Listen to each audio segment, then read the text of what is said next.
We're back here at Chadwin Park for the second semifinals today, the fourth semifinals in the series, and it's going to be Gail versus Lynx. Gail from St. Mary, Lynx from St. Anne.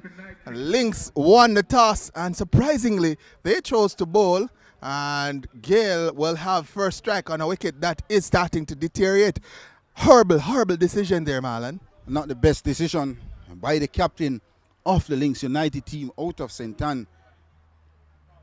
I know you have some links to Lynx. Yeah, I'm definitely a Lynx, ex-Lynx player if you'd want to say.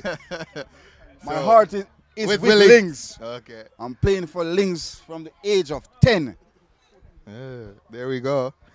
So we can't criticize Lynx too hard, but I do think that the wicket is deteriorating. I spoke with the groundsman before the start of the innings, and they said this wicket is par score is about 130. You get to 150, you can't lose.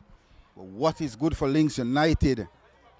O.J. Shields, man with a lot of pace, a lot of guile, played for the Scorpion this season, picked up 16 wickets for this season's West Indies Regional 4-Day Championship, getting the opportunity here in an SDC game at the quarterfinals, and he'll be bowling to a man called Williams, Alwyn Williams. O.J. Shields team now. Ooh. Wake up, Mr. Williams. That delivery was really quick. Yeah. But one thing with Alwyn Williams, he's a good cricketer, talented cricketer, not short of ability and not short of runs. He's a good customer, good campaigner. It's going to be a tough battle for both teams. Yeah. I just think that advantage that Lynx got by winning that toss, they absolutely threw it away. So Trevon Williams at the non-striker as Shields come in to bowl to Leek Williams, and he's guiding that one behind point, and it goes down to the boundary, and they're coming back for the second. Almost a mix-up there, and ball came to the keeper's end. Should have gone to the bowler's end. Might have had a chance for a run out, but the score now on the way. It's now 2 without loss for Gail. What happened earlier with that shot from Alwyn Williams, he ran the first one very slow, and then pushing Trevon Williams, another youth player who just came back from St. Vincent. Very destructive as well. So here's Shields up to the wicket now, and bowls to Alec Williams, who's trying to repeat that shot, but that's not there for that shot. It's a little bit shorter and quicker as well, beat him for pace. And what we've seen over the few games in this quarter-final stage of the competition, we realize the seam bowlers are dominating procedures. 5 seam bowlers so far gotten over 3 wickets. And Lynx will probably want to tell you that they want to get out there and take advantage of the pitch and bowl Gail out for a low score. Lynx United over the years have one of the best bowling team in the competition, but they will bang heavily on this man with ball in hand, O.J. Shields. Here's Shields again, sets off on his run, up to the wicket now, and bowls to Williams, leaves that one alone. He's generating real pace here, O.J. Shields. That's what he does well, generate pace, get good bounce off the wickets where it seemed impossible, but this man can make things possible. So Lynx would desperately need for him to get some early inroads in Gail's United batting. So after 4 deliveries, it's 2 without loss, Gail. Williams has been watchful of Shields, has been generating some pace as he goes in again up to the wicket now and bowls to Williams, who's leaving that one alone again. That's wide. Jacqueline Williams calling that wide, and the score moves on to 3 without loss. Good pace, good guile from O.J. Shields, wicketkeeper Dietmar Anderson this time around. Not collecting keenly, but you could see that a lot of pace is generated so far by this man with ball in hand, O.J. Shields. Shields has been bowling just back of a length, short, needs to come with the surprise delivery now. Maybe a Yorker, searing Yorker right at the toe of Alwyn Williams, and then we'll be in business. Alwyn Williams can be destructive. Former Jamaica youth player as well, played for the Scorpions. into ball to Williams. Again, just short of a good length. And Williams just punching that one off the back foot to the man at point. The score stays at 3 without loss. That's Damian Bryce, another good all-around cricketer. That's the brother of Andre Bryce. I think they are twins as well. Good to see him still playing cricket. I remember back in his youth days, he was dangerous. Haven't seen for a long time is Bryce. Lynx United, desperate. You have never won this title before, Lynx United. Gayle has won it one time. One delivery to come in this over now.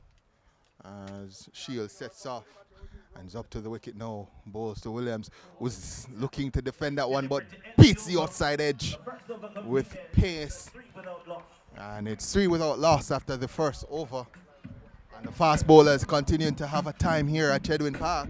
A very, very good first over from O.J. Shields. All the way to Williams on the watchful side of things. And Trevon Williams, a good player, just came back from St. Vincent, should be pumped in a crucial quarterfinals game.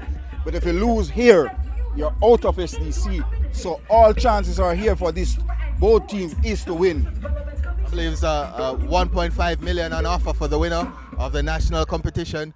So you lose here, you lose the opportunity to win 1.5.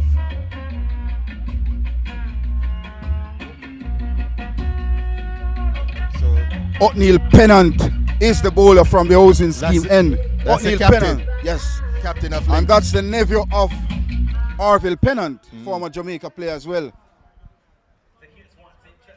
Former Abutnut Gallimore High School cricketer, GC Foster College pass boy, and now a teacher as a physical. Trevon Williams will first his first delivery from O'Neil Pennant. Woo. Sweeping there is Williams and wide outside the off stump. Now pack offside field here. A wide signal by umpire Kerry Scott. No signal from the scorers. Arms wide out there by Kerry Scott. Very short figure is Kerry Scott. Here's Pennant again to Williams. Beats the outside edge. And score 4 without loss. Top delivery from O'Neil Pennant. Very tall fellow. He gets the ball to bounce. That ball just hold his line past the bat of Trevon Williams. Top delivery from Pennant. Here's Pennant again into Trevon Williams. Up to the wicket and balls. And defending is Williams, Trevon Williams. And there's no run. Score stays at 4 without loss. So after wide, we've had 2 dot deliveries. Both Williams at the wicket.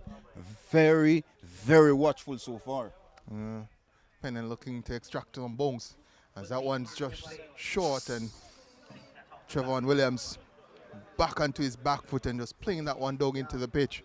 No run, 3 dot deliveries. Well, the height of this man, O'Neil Pennant, you'll get a lot of bunks and purchase out of this wicket. It's Pennant again, short and just forcing that one through the cover area, and it goes into the boundary for an SDC 4. The score moves on to 8 without loss. Good shot there from Trevon Williams. Absolutely brilliant shot. The timing and the placement of that shot from a youngster who have just come back from a youth team shows that this man is in terrific form. Top shot by Trevon Williams. Pennant has the ball is a little bit fuller if he wants to be in with the money. There you go. Ooh. Beats him outside the line of the off stump. That's a line. Yeah. That's a length. That's excellent delivery, Pennant. Yeah. Last delivery was a little bit too short. This is get weird. It up there. This is weird. Trevon Williams. Here's Pennant again. Up to ball to Trevon Williams. And that one just short, and he goes back on the back foot and forces it into the off stump. And 8 without loss at the end of 2 overs. 5 runs off that over. Yes, indeed. That's the day it starts so far from Gayle United out of St. Mary. Well, what is good for the Gayle team out of St. Mary? They have been very watchful, not trying to create any shots, playing each ball on its merit. And 18 overs remaining. There's a lot of deliveries remaining. So once you spend time at the wicket, it's going to be runs. 108 deliveries to be exact remaining in this 20 overs. Yeah, folks, and if you're coming down to the Chedwin Park, you have to bring your bug spray. You're going to be eaten by the bugs. Sandflies are absolutely swarming and having a feast. My feet are in a lot of pain as well. Wearing a shorts. Here's O.J. Shields up to the wicket now and bowls Salwin Williams. Just shoulder harms and lets that one through. Score stays at 8 without loss. I should have told you. I made the mistake yesterday. Didn't tell you. And it wasn't as bad yesterday as it is today. So I can just imagine the pain that you're going through right Oh my now. Lord, I don't want to describe it. But one thing for sure, we are here to do a spot of work. Yeah. Cricket is our game. Yeah, the sun comes out in all Maybe its I should brilliance. say cricket is a part of our game. Yeah. Basically, track and field is part of you. Yes. Shields again driven by Williams. Alwyn Williams, will it get to the boundary? It is racing down and good stop, good foot work there by the fielder. And they come through for a couple. Can we get the replay? And it's 4. SDC 4.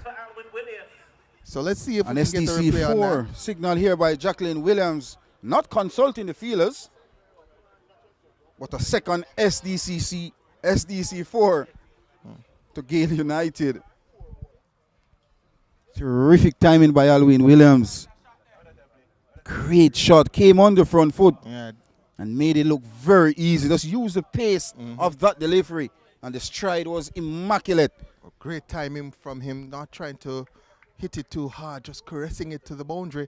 As Shield is up to the wicket now, and bowls to Alwyn Williams. Short delivery and over everyone. Wicketkeeper gets his fingers to it, and they come through for a bye. No ball. It's a free hit. It's a free hit. It's a free hit. I think that's, so that's for 2 height. added. Yeah, height. Whoa. Yeah. That was a steep delivery from O.J. Shields. No ball. Cranking No up some ball. steam, and why not? So that's 2 added to the score. So that's 14 without loss, and we're going to have a free hit. But guess what? The right-hander this time around, Trevon Williams, will be in strike for the free hit. 4 from 6 deliveries. 6 deliveries came from Othniel Pennant to Trevon Williams. Yeah. Trevon Williams, he's going to go after this one. Free hit. It's a free hit. It's a free hit. Might as well. The only way you can out, it's a run out. Yeah.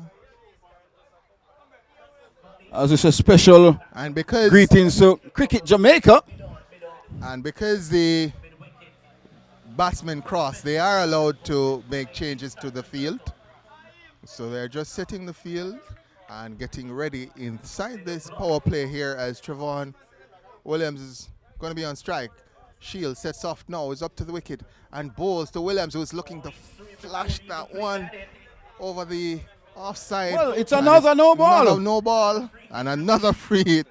So it's now 15 without loss.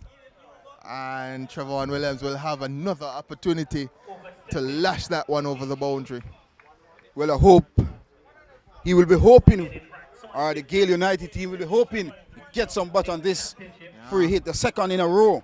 The pitch starting to play a little bit too paced. So you want to get as much runs as possible when the opportunity presents itself.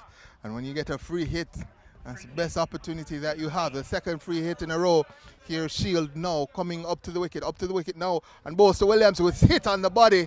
And they scamper through for the single. Does he rub it? No, he plays brave. Doesn't rub it. But I know that must be hurt. Yes, indeed. A leg by. Just a run from this free hit. O.J. Shields. Yeah, rubs it now. Bowling with pace. Getting bunks out of the wicket. But if O.J. Shields don't get early wickets for Lynx, you look at the bowling around Lynx United team, it's not going to be easy to restrict a Gayle under a 150 on this wicket. 150 is probably a winning score on this Par wicket. score. Well, I think 130 is probably par and 150 is probably winning. Playing two pace, few balls keeping low here and there. As Alwyn Williams is going to be on strike now. OJ Shields into the wicket and ball to Williams. Short delivery. And he's only able to dab that out to the man in the... What Alwyn Williams was trying to do is to stay tall and ride that ball towards the onside, but the ball got big on him. And that's why it looked so awkward at the last. Looked very awkward as the score. 16 without loss. OJ Williams, ball in hand, comes up to the wicket now and ball to Alwyn Williams. Back and just playing that one down.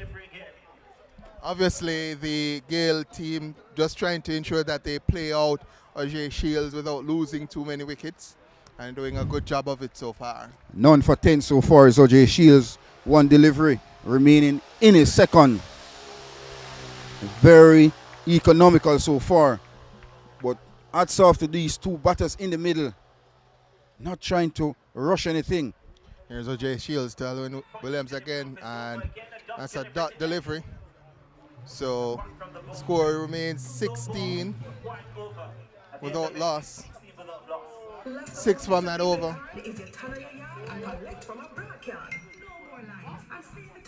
Run rate is 5.33. You don't mind that if you're Gayle. 5.33 with OJ Shields bowling 2 overs now without actually getting a wicket.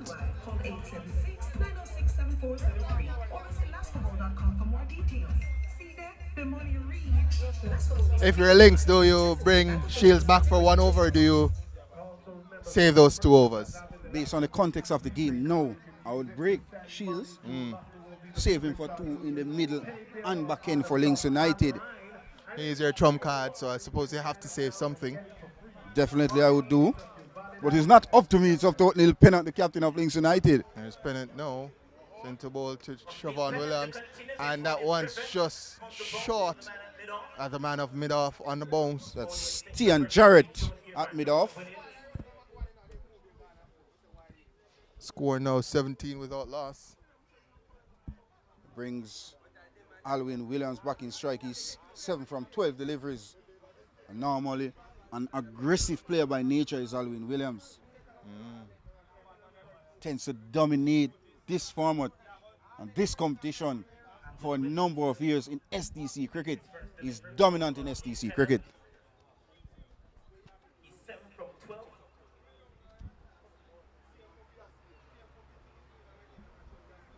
Deep mid-wicket goes back on the boundary. And long off is also on the boundary. 2 fielders out, deep mid-wicket and long off. It's a power play, only 2 allowed outside of the ring. As Pennant comes in to Williams down the leg side, that's going to be single wide.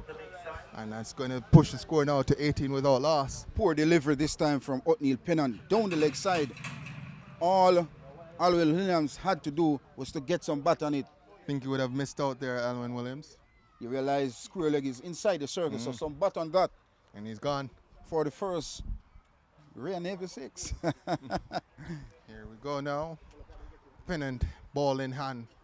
Comes up to the wicket now to bowl to Alwyn Williams. And he's back and just tapping that one down to mid-on and comes through for a quick single. Pushes the score now to 19 without cricket. loss. Excellent cricket here by Alwyn Williams. Realized that mid-on fielder was a bit deep, was hesitant to react. And his back foot. Seized the opportunity for another run. Excellent if you're cricket in the field, here. you want the ball to come to you. That's what you do.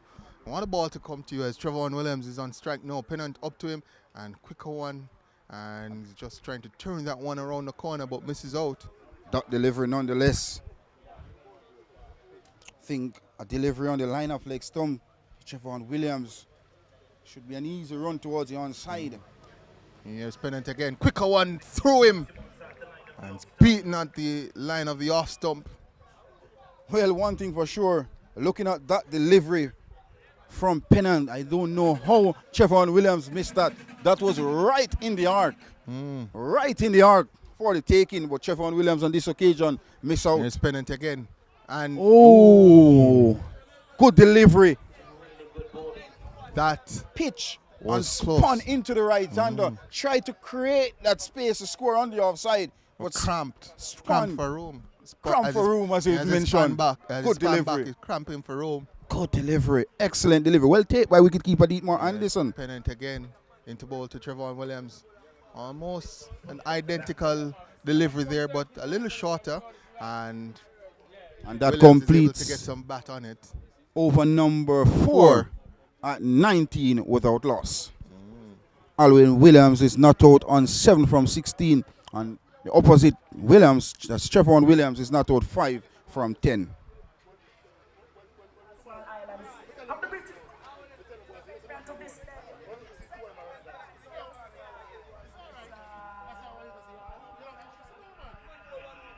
As we predicted, OJ Shields seemed to be getting a rest. Damian Bryce will be coming from this or commentary box end. So, OJ Shields, as he said, 2 overs being saved. Didn't make the breakthrough with his first 12 deliveries. Now asked to take a break as Bryce gets an opportunity to bowl. That's why I rate myself as a captain as well, because I would rest him. And Othniel Pennant, the captain, answered my question. I'm doing just. Yeah. So tell us a little bit about Bryce. You're part of the Lynx Bryce, family. Very, very good cricketer, enthused cricketer, passionate about the game. Good left arm spinner, tend to vary his pace. Then an odd one will slide in. But one thing for sure, he's very, very passionate about cricket. As we see, Darren Powell has joined us, and Bryce short, and Alwyn Williams on the back foot and cracks that one to the boundary for an SDC 4. The score now 23 without loss. What I like about the shot from Alwyn Williams, it was short, but he went back, create that space to hit the ball over the offside. There was no sweeper on the cover boundary, so once it goes over the offside, it was an SDC 4 written all over that shot. Top shot from Alwyn Williams. Restaurant on the inside of the building, Sophie Restaurant. Fried chicken, baked chicken, shrimp. Whatever you need is over by Sophie's Restaurant. It's inside the building, behind the stage. The main stage. So Bryce, poor first delivery. It's up to bowl to Alwyn Williams. Better delivery there, and just tap down to wide mid-off, and they come through for a single. 24 for none is Gail. Sensible cricket here been played by Alwyn Williams. Just forced that ball to a wide-ish mid-off and chatters through for another run. A SDC 4 and then a run. Excellent cricket. Yeah, you don't need to force the issue too much, as Bryce is going to be bowling to Trevon Williams, and that's a dot ball. Bryce just tops at the top of his run-up and just fires that one in.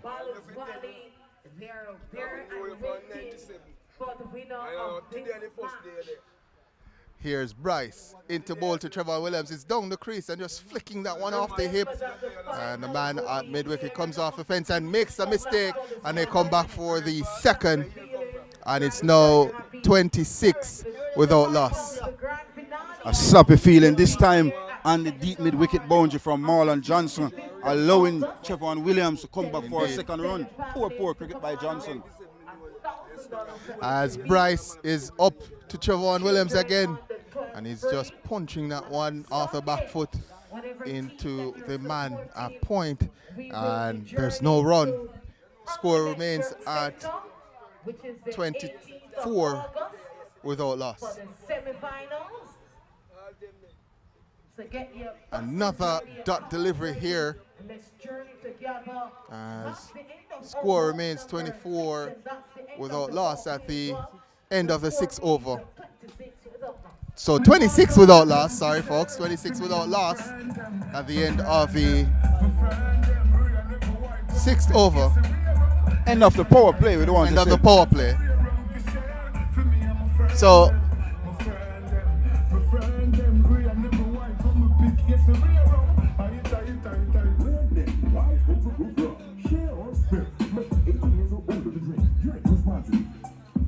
Excuse me, that was the end of over number 5. yeah, 5 overs gone. So one over left in the power play. That's a correction here. 5 overs gone. The score reads 26 for the loss. Big up to my friend out of Canada, Pinchy. So O'Neal Pennant is back for his 3rd over. That's the captain of Lynx United team. Some good players as well as in the Lynx United setup as well. But they lose here out of SDC for this year. Indeed. As Pennant is up to the wicket now and bowls, and he's been hit down to long off, and they come through for one. That was Alwyn Williams. We are in over number 6. Score reads 27.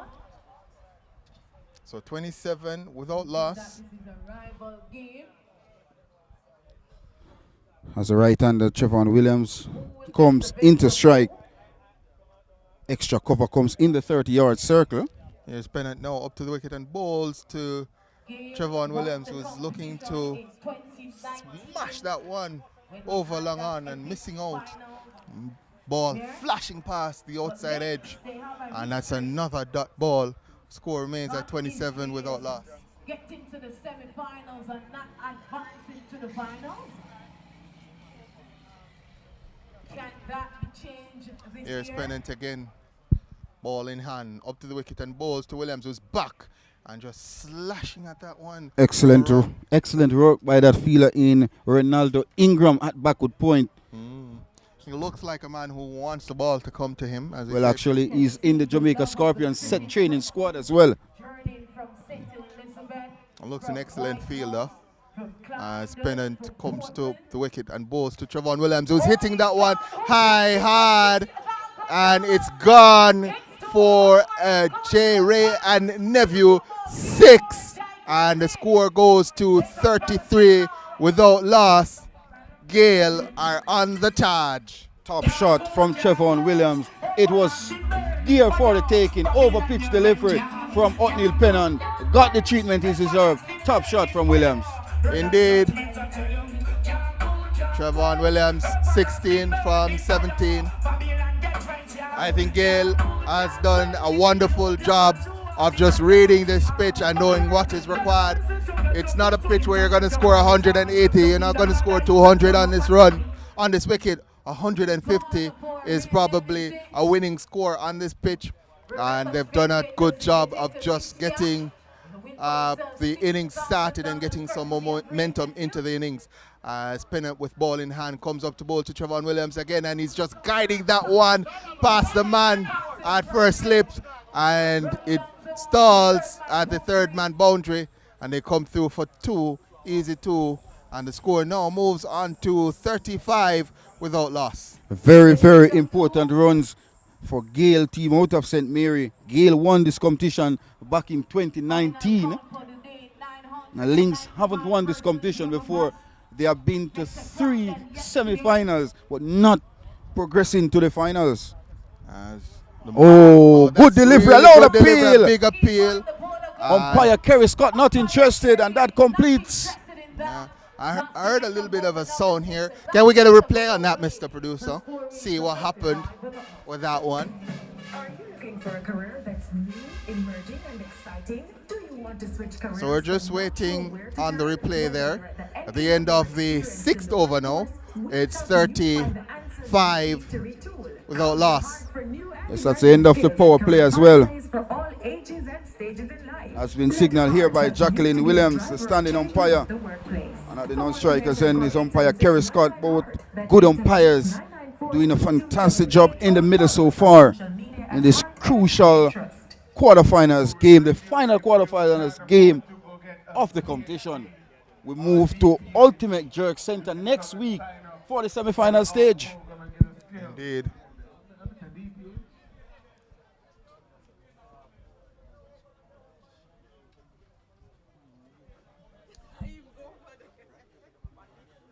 Yes, Bryce is back for his second. That's Bryce.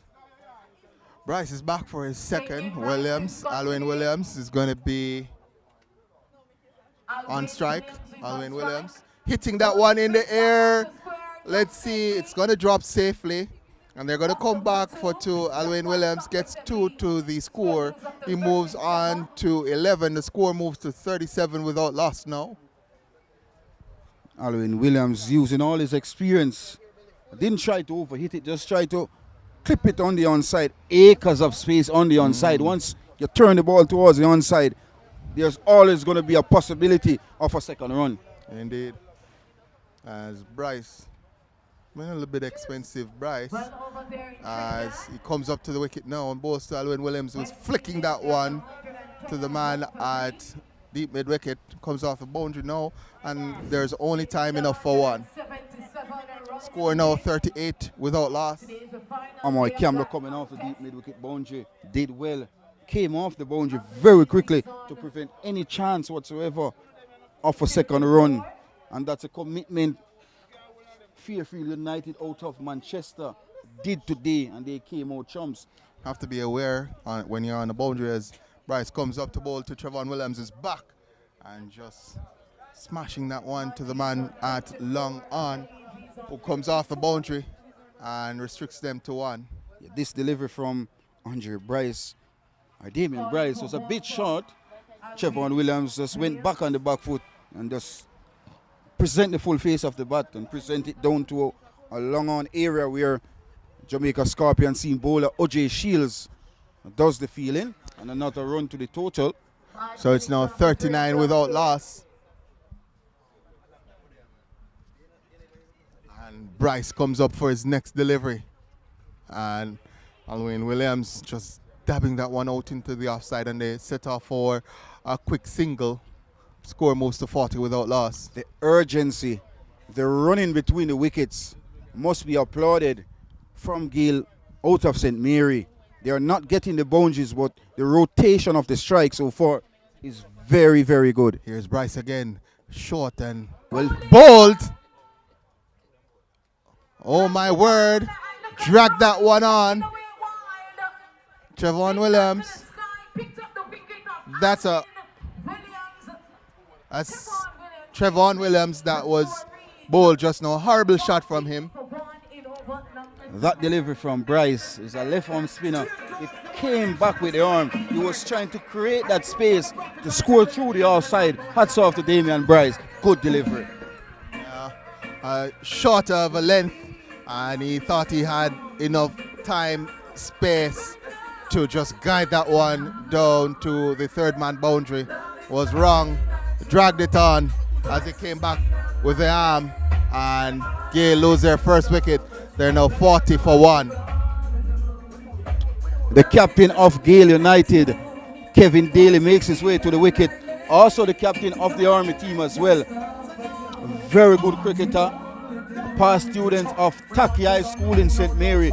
Played alongside of John Campbell. This man, Alwyn Williams, is his teammate as well at Taki High School. So great bond at the wicket now. And this is a wonderful platform for these two battles.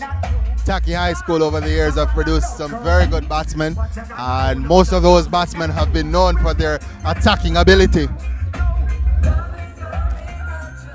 As Daly is going to be the new man at the crease. 5 runs and a wicket coming from the over so far. One more delivery to come in this over from Bryce. He's done a good job so far in this over, has Bryce, to keep Gayle under control. Big opportunity for Captain Kevin Daly to express himself at this quarterfinal stage. Here he is, getting ready to face his first delivery from Bryce. Bryce is into the crease, and he's gone! Oh my word! Bryce is on a hat-trick, and he's absolutely silenced this crowd here at Chedwin. Kevin Daly, golden duck. Top delivery, golden duck for Kevin Daly. And guess what? Damien Bryce, he's on a hat-trick.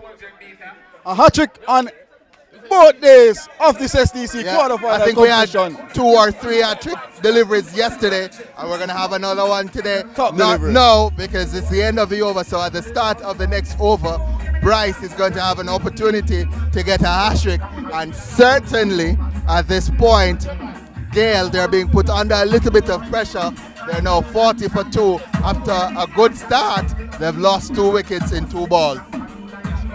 Yeah, Bryce came back with his second over, and what a remarkable bowling performance it has been from Damian Bryce. Indeed.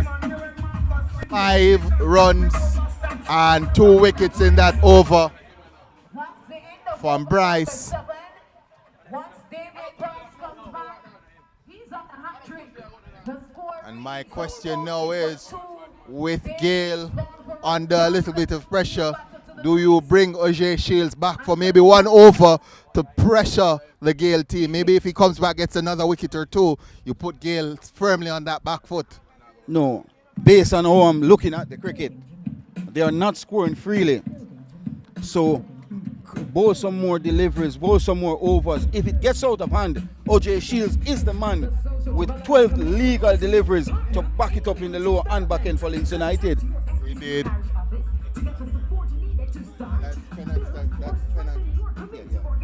So Pennant's going to bowl 4 Final. on the trot. This is his final over.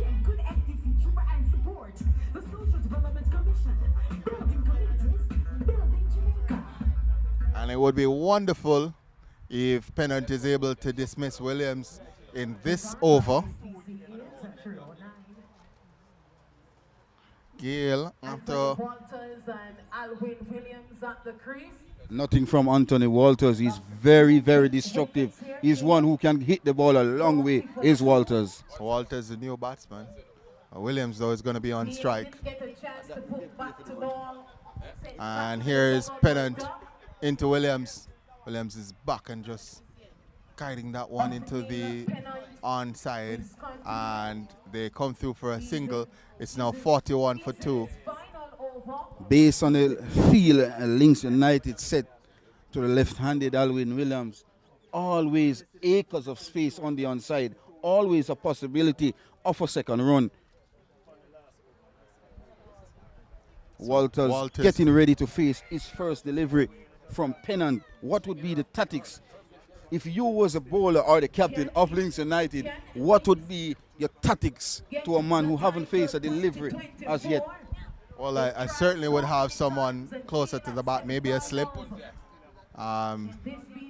You need wickets here as Pennant is into Walters, who turns that around the corner. And oh my word, that was a horrible, horrible misfield.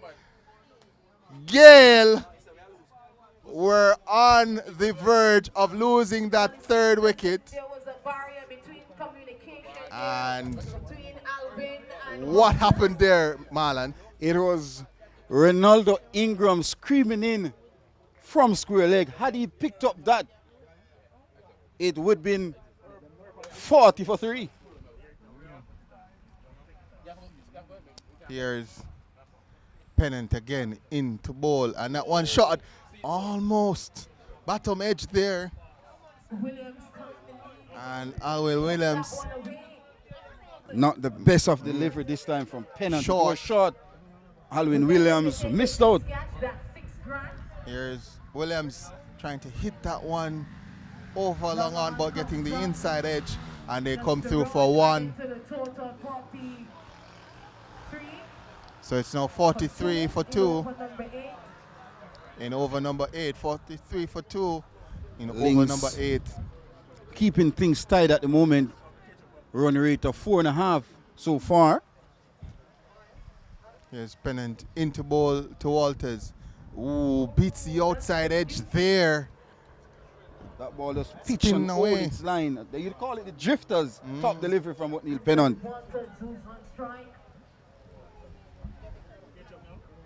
And here's Pennant again to bowl to Walters. Pennant bowled a couple of good deliveries here. This one just guided down by Walters and no run resulting. And that's the end of over number 8. Pressure being put on Gail now.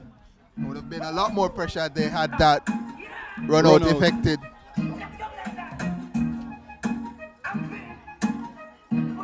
Walters was just trying to come off the strike and give Alwyn Williams, who's been around for some time, 8 overs now. He faced lost 25 deliveries for his 17. But as I mentioned, it's a pressure situation. SDC quarterfinals, you lose here, is that no guarantee you have a chance. So it's all boiled down to pressure cricket.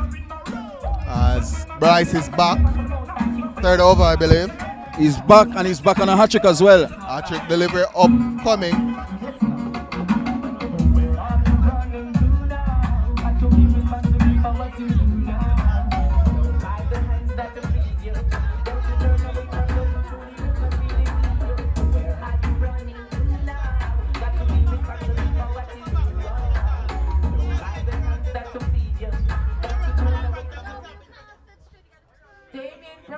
On a hat trick, picked up 2 consecutive wickets in over number 7. It's a good thing Alwyn Williams is on strike for the hat trick delivery. Would want Walters, the new batsman at the crease, to be facing that delivery.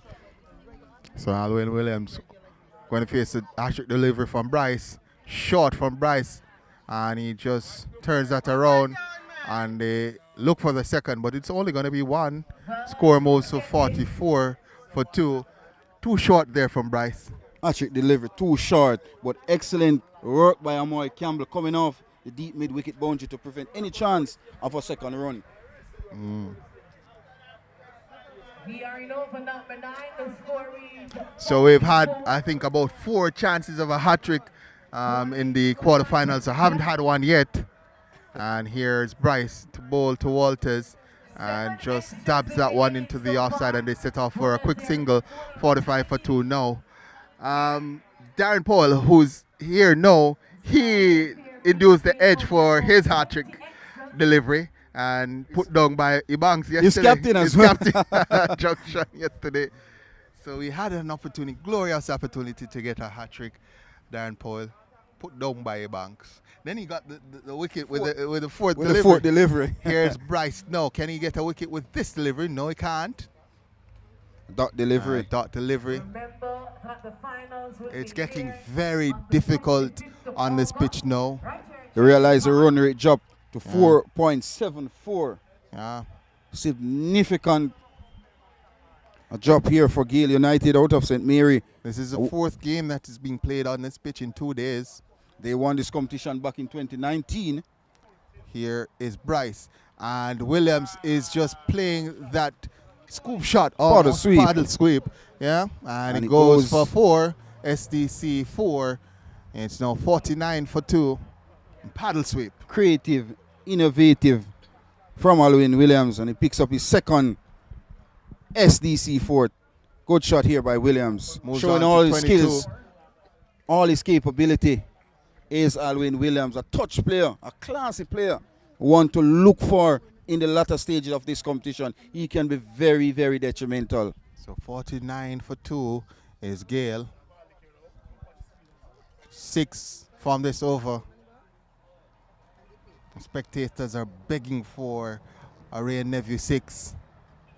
As Bryce comes in to bowl to Williams, and Williams is tugging that one down to the man at long off, and they come through for 1, and the 50 is now up.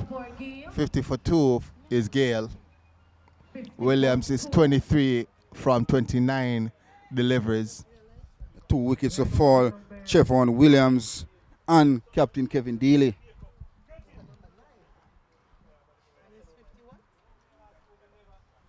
Walters is now going to be on strike with Bryce into bowl to him. He's just hitting that one into the offside, and there's no run. I think that's the end of the over. 9 overs gone. Gayle United lost 2 wickets in successive deliveries. Is that 9 overs or is it 10 overs water break? I think it's 10. Is it? It is 10. No, 9 overs gone. So, right. Chevron Williams And then Kevin Daly. One delivery to Kevin Daly. And his off stump was caught wheeling. And as it stands here, Gayle United, they lost the toss and were sent into bat this afternoon feature game here at Sheridan Park. Well, they are 50 for 2.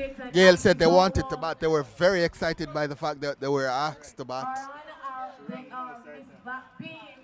Will be on the side that Manchester, White House, and Junction beyond.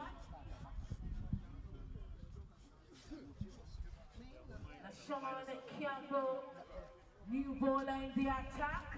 So LaShawn Campbell is a new bowler. Quarterfinals is going to be interesting. And he's a schoolboy player. So that Junction is on the winning side. And he's going to be bowling to Alwyn Williams. You're on the winning side. Fairfield, you're on the winning side. Just waiting to see who will join there. Let's see how the young man starts. He starts with a short delivery, guided out to the third man region for a run to Alwyn Williams, who is up to 18 from 26. He's just trudging in though, is Campbell.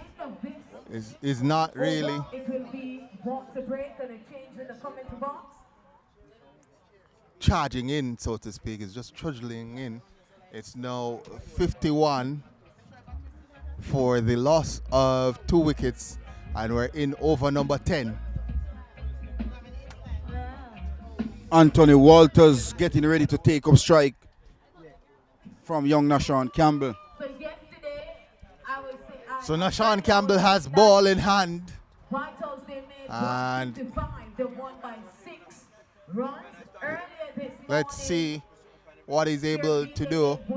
Still just trudging in, not express, and down the leg side wide as well, and signal wide, and it's now 52 for 2. They were blown away for 43 runs at Junction. They won by 9 wickets.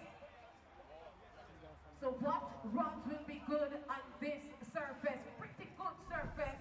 The second day on it. LaShawn Campbell been struggling to get his radar right so far. Yeah. Lumbering in is Campbell. Comes up to the wicket now and bowls, and it's down the leg side again and just guided around the corner there by Walters. And the score moves to 53 for the loss of 2.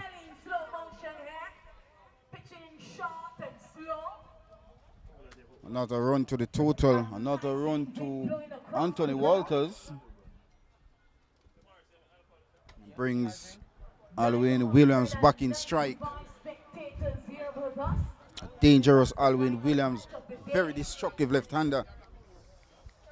There's Campbell again, ball in hand, comes up to the wicket now and bowls to Williams, who's on the charge, bangs that one, a misfield on the long on boundary, and they only get one though. That's 54 for 2. That's Tian Jarrett on the long on boundary. Had a fumble, but didn't suffer the consequences of a second round. The batters just ran a single. Did what you're supposed to do, got his body behind the ball. And So that's the even key if they thing. get a bad bounce, you still have something behind the ball. As Campbell lumbers in again, balls to Walters down the leg side, signal wide, and the score pushes on to 55 for 2. You cannot be lumbering in like that, Marlon, and then bowling it down the leg side consistently. It's not getting it right, Campbell. Poor from young Campbell. I think he's about 3 wides in the over so far. Not good at this stage of the Campbell game. again up to the wicket now and balls to Walters. Again dug the leg side and helped around the corner again by Walters, and they come through for 1. Pushes the score now to 56 for 2. Excellent work coming in from Amari Campbell off the mid-wicket boundary. This is the sort of cricket you want to see at an SDC competition.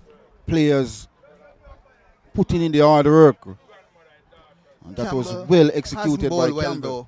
though. Has bowled well. The Hasn't been non-Campbell punished is a though. student at the York Castle High School. Your Castle student as he comes up to the wicket now and bowls to Williams, who drives and drives well and crashes into the boundary now for an SDC 4, pushes the score up to 60 for 2. Excellent shot there from Williams, Marlon. Great dexterity on this occasion by Alwyn Williams. The transfer of the weight on the front foot was immaculate. Just reaching out, ensuring that he got right to the pitch of it and just caressing it into the cover boundary. Here's Campbell again, into bowl to Williams. And Williams is repeating the shot even better than the first one. And that goes into the boundary yet again for an SDC 4. It's now 64 for 2 at the end of over number 10. Alwyn Williams back-to-back fours of the bowling of Nashawn Campbell. Said he was being punished for poor bowling. Williams sort of heard me and said, well, Mr. Nugent, let me address that. If you thought the first one was well executed, look at the second one. Carbon copy of the first. Top shot. And he adjusted the field for the shot. Didn't matter. Top shot from Alwyn Williams. Touch player, classy player. And his class has been shown so far on the wicket. It's a difficult wicket to bat on. A little bit too paced. So you don't know when to get on that front foot or when to go back. And it's also has a little bit of devil right now. As I said, it's a fourth match on the pitch. We had we calculated it about 55 overs. Yesterday we have 40 overs. Today that's 95 overs and 10 overs now. That's 105 overs. The pitch starting to deteriorate a little bit. You're absolutely correct. And based on the innings when Bridgeworth was batting, you could see the lack of pace, the lack of bounce on the wicket. It was deteriorating from there on. So I'm surprised that the Lynx United out of St. Ann won the toss and chosen to bowl. Talk the truth, Marlon. Them give away the advantage. They definitely did. I'm not winning that toss and bowling. Absolutely not. I'm going to have a bat on that. I'm going to bat myself. I'm going to tell my teammates, hey, we're going to get 130 on this. And if we can get anything over that, it's broader. And we're going to defend those runs. And we're going to win today. I am not bowling on this pitch. I want to have a bat. So the refreshment is over and dusted. And now we're looking to resume after 10 overs. Halfway stage.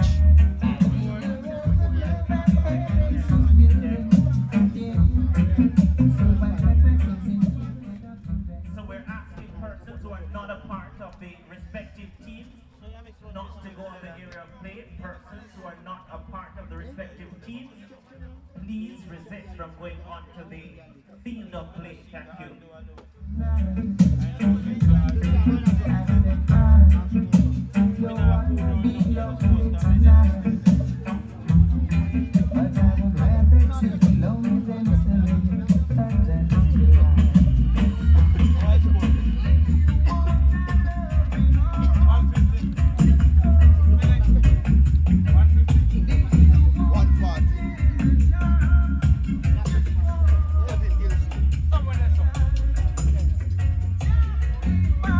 So Tevin Gill.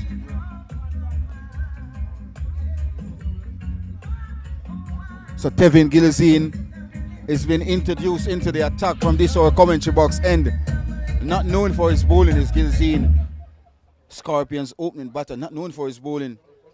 But in this SDC competition for 2024, he's been doing an outstanding job with the ball and with the bat. Yeah, he's going to have to do a job here after that over from Campbell.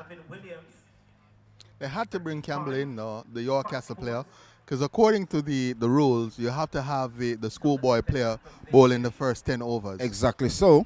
Here's Tevin Ginzine is in and flights that one. They come through for the quick single, and that should be safe. Good cricket all around. So they will have to look to get singles. This time around, Anthony Walters just played with soft hands towards a point region. Young Ronaldo Ingram was screaming in from backward point. So that's the way you want to see the SDC cricket being played. The intent.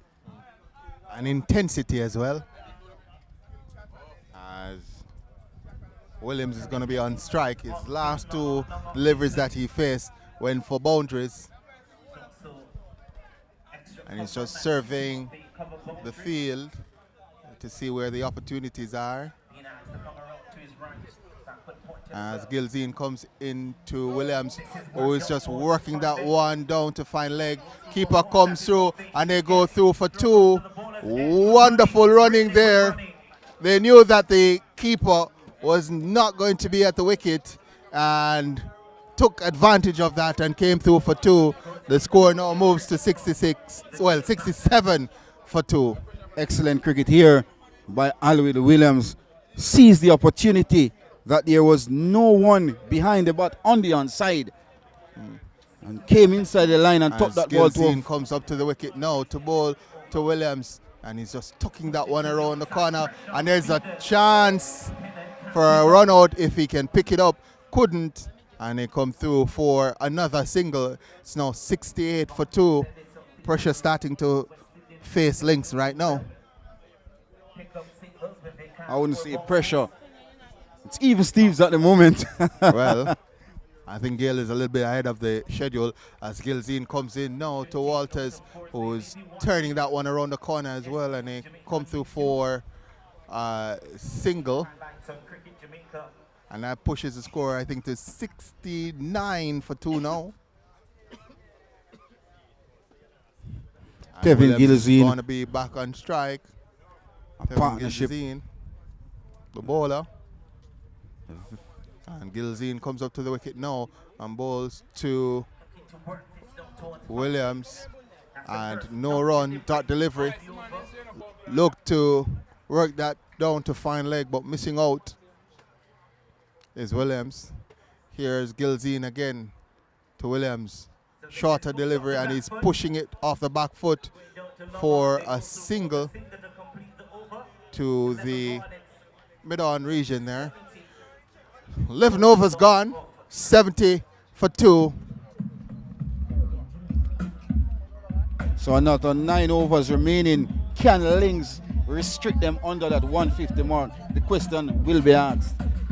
I think if Lynx is not able to pick up the wickets, I think Gayle is going to start to accelerate towards that 150 mark. And how Alwyn Williams is batting, he's setting up himself to launch an attack in the latter stages of this game. That's excellent batting from the opener. Just picking the runs, and when the bad deliveries come, is dispatching them to the boundary.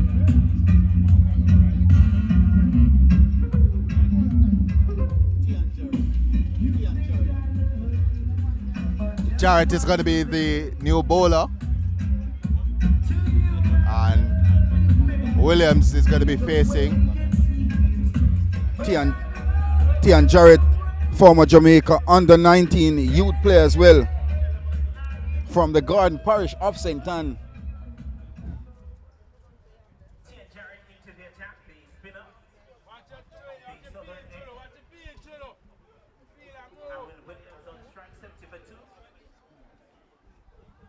So 70 for two as Jarrett comes in. Flighty delivery down the leg side, and that is running towards the boundary. It's going to stop, and they're going to come through for two. Let's see the signal from the umpire, from Scott, and that's 2 runs. Looks as if he got some bat on that, Alwyn Williams. He goes to 41, the score to 72 for two. Badly line delivery this time around, first up from Tian Jarrett. Lucky enough. Here's Jarrett again to Williams. Flighty delivery, hit high, hard, and it's gone. And that's a rare nephew 6. And that Now 78 for 2.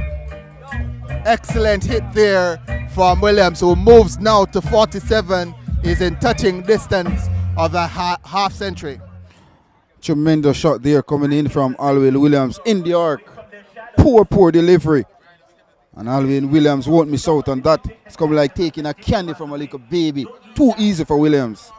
Yeah, it's starting to go now as Jarrett is up to the wicket to Williams, who's just dabbing that one down to the third man region, and he picks up one. 79 now for 2, and Williams goes on to 48.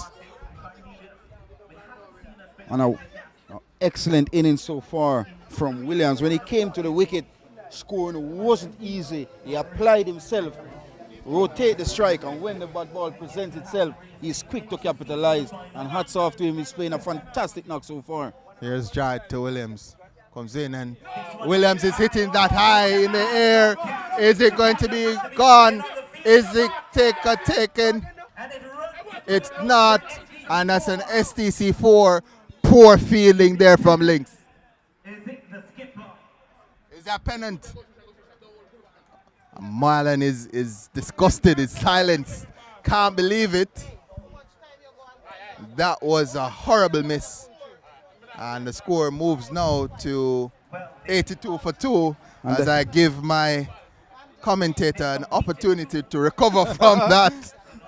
Yes, that's Captain O'Neil Pennant. Poor effort. He was hesitant in moving off. And then when he moved off, he lost sight of the delivery or the ball and spill a catch, a very important and catch. To rub salt in the wound, it went for an SDC 4. Anthony Walters can be destructive. Jarrett into Walters. He's going again. Hitting that in to the bushes for a Ray and Neville 6. He's taken advantage of that delivery, flighty delivery, and hit over the boundary there by Walters. And the score moves to 88 for 2. Top shot from Anthony Walters, showing all his class, showing all his skills, all his power. It's a magnificent shot. A SDC 4, then a Ray and Ever 6 to complete the still. That's a 12 over. As the rain comes down here at Sheridan Park. Oh, very no. surprising. Oh no. Came out of nowhere, really.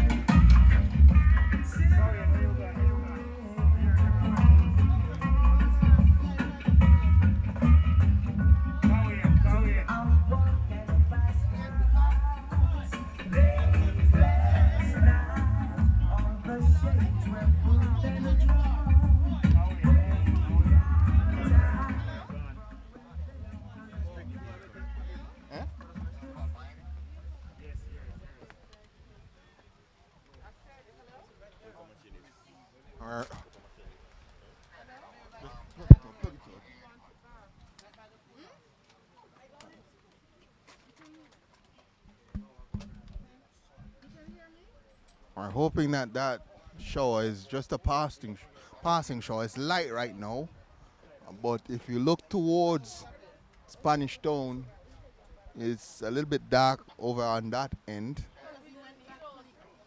and that's pretty much where the rain is coming from.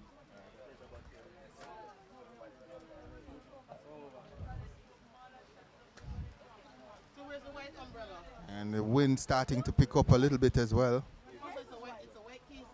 And wind blowing from Spanish Town towards Olava, and that may be why the rain is coming at us. We're hoping that that wind takes the rain away from us, and we have a quick resumption of the cricket here at Chedwin Park. Last update I had from the cricket in Trinidad, the West Indies were 110 for 3. I'm going to try to see if I can get an update on that in a short while.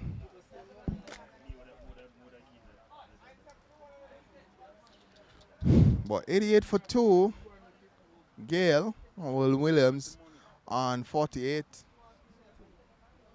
And was looking for a half century. I think it would have been the second half century of the quarterfinals. He's batted well, opened the innings, and has looked good. Look extremely good at the wicket. He came to the wicket after lost the toss and were sent into bat by Lynx United. He applied himself, push around the deliveries, and when the bat ball presents itself, he was quick to capitalize, and hence why his reward is 48 not out from 38 deliveries. Especially that 10th over, he took full advantage of the schoolboy Campbell, hitting him for back-to-back SDC 4s. And we have an update on the cricket in Trinidad. West Indies are 151 for 4. They've lost Kaveem Hodge. Jason Holder is at the crease on 7. And Alec Athanaze is on 70 not out, looking for his first test century. Missed out in England. By 18 runs. Yeah, made 82. Thought he deserved 100 there. Kevin Hodge made 100 in that he made game. 100 in that His game. first as well. So we've gotten a couple of young or new players. Some of them not so young, likes of Hodge is over 30. But new players, Kaveem Hodge, and he's come into the team and done okay. Mikhail Louis. Louis, I like Louis. I think he's the perfect counterfoil for Brathwaite, who's just going to nudge it around and be circumspect. Louis more attacking and is going to pounce on those loose deliveries as the rain stops here at Chedwin Park, and we have brilliant sunshine now. Ooh, wonderful sunshine. Another young prospect. I wouldn't say young, Casey Carty. Yeah. Very, very talented young batter. Yeah. God, I think 42 in the first innings, 31 in the second innings. He's 27, so not young, but probably has maybe a decade left in his career He's at the highest level. Bright future ahead of him. Yeah. And good to see Jason Holder coming back into the runs with a bat. He's had a hard time of it over the last couple of years. At one point, he was the #1 rated all-rounder in Test cricket, and pretty good with the ball as well. But he's had a horrid time recently, especially with the ball. I think he needs to just realize that his role in that team is pretty much as a #6 batsman. And if you're going to be a #6 batsman, you have to get some runs. Basically, the all-rounder of the team, the middle of the team.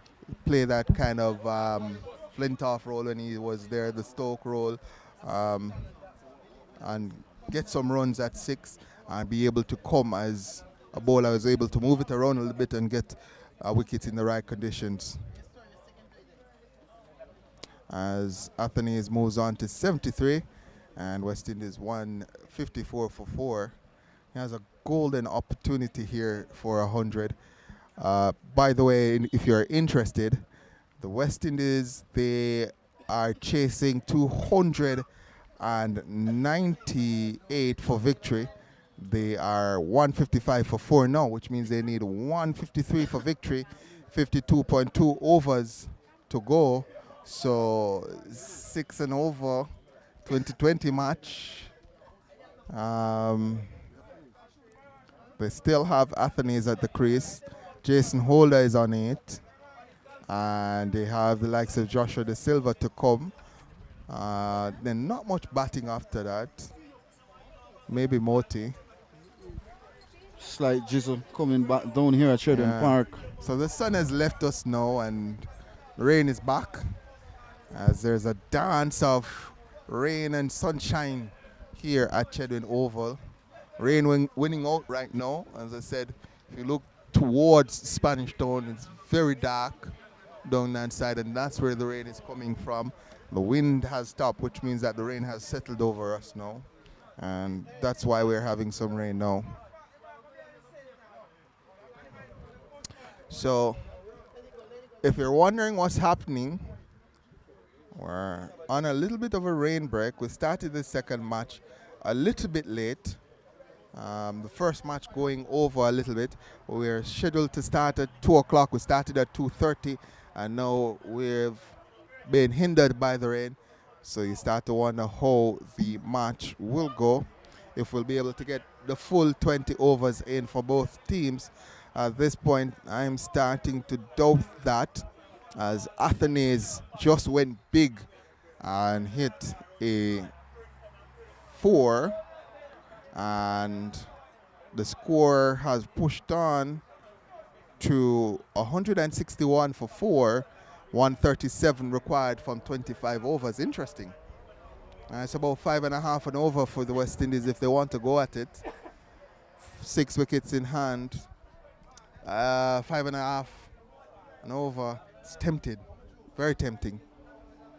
That's why South Africans declare you want to give the West Indies a chance, make they think that it's a chance and take the risk, and then South Africa will get the rewards. So that's how Test cricket has been played over the years. I mean, if you're a West Indies and you're able to pull this to under 100 runs required with maybe 15 overs to go, and you've not lost Holder, you've not lost Athenaeus.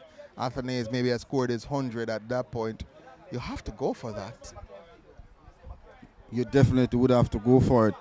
If one of those players out and you see where it's getting tough, then we lock shop.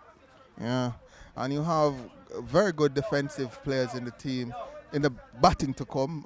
Kemar Roach in particular, he seems to always be there when we need an innings where you soak up deliveries and not get out. He's an expert at that in the lower order.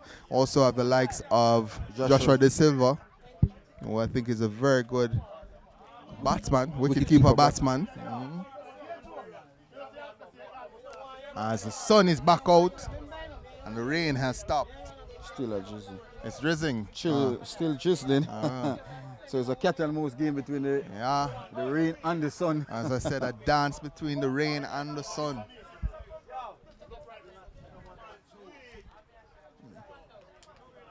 And if you look behind us, it's still raining. If you look in front of us, it's stopped half on the pitch and half off. It's just amazing to see that. As you said, a delicate cat and mouse game happening. And the West Indies, they seem to be intent on going for the score. They are now 165 for 4. 133 required.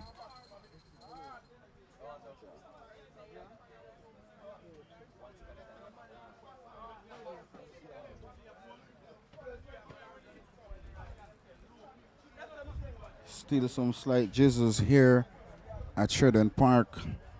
That's the latest from Sheridan Park. Lynx United, they won the toss in the Speecher game, quarterfinal game, the last quarterfinal game of the round. Sent Gayle United into bat, and Gayle United must 88 for 2. The 2 wickets to fall. Chavon Williams and Kevin Daly. At the wicket is Anthony Walters and the man himself, Alwyn Williams. Alwyn Williams. It's 48 not out. So if you're wondering, 3 teams have already advanced to the semi-finals. White Houses yesterday, Junction, and then this morning we had the team Fairfield, the defending champions, advancing, and we're looking to get the 4th team into the semi-finals now. But we are being hindered by rain.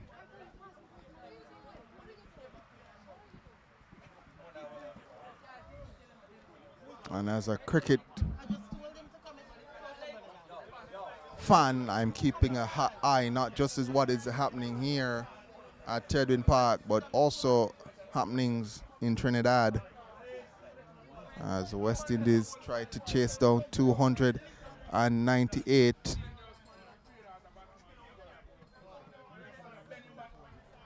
96.5% of persons think that it's going to be a draw. Yeah, it's more likely that this is going to be a draw because the West Indies are going to have to do something special with the bat. Similarly, the South Africans are going to have to do something similar with the bat. And many folks, including myself, believe that if anything special with bat or ball is going to happen, it's going to probably be the South Africans. It's going to be an unlikely victory if West Indies do pull it off.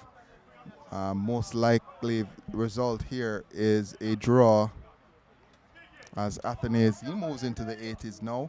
His highest score in Test cricket is 82. Has to get the century here. It's his second opportunity now in Test cricket for him to get a century. And he has to take this opportunity. Can't get to 80 odd and get out twice in a row. Perfect opportunity. The platform is laid for him to get a first Test century at Trinidad and Tobago. That's a Queen's Park Oval.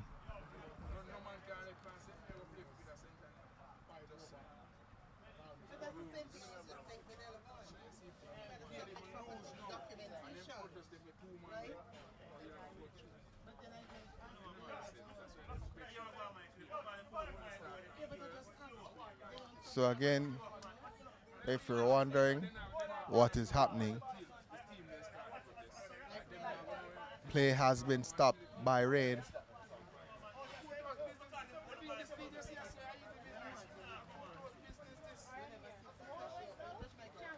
And the sun is gone again, and the rain is back with us. We are not having a wonderful time of it.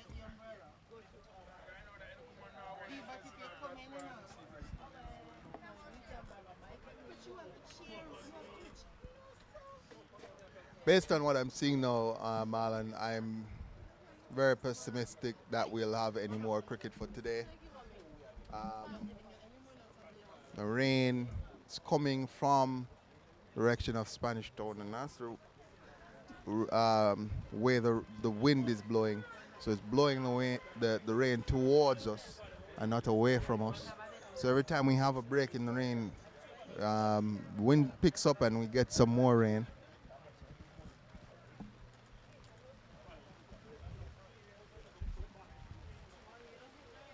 I think we're gonna take a break.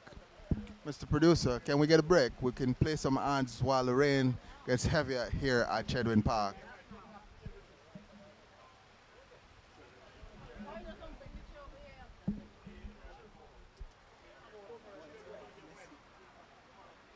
Courts ready, cash.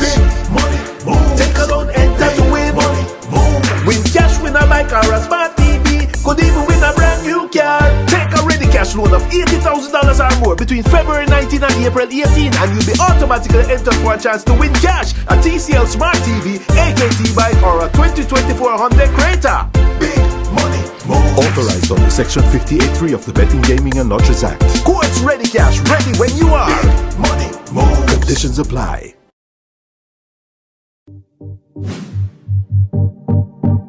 The Social Development Commission leads the charge in community development. We mobilize and organize community groups. We produce high-quality community data. We empower community groups to grow their businesses. We improve the quality of life of our citizens.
Coach ready cash.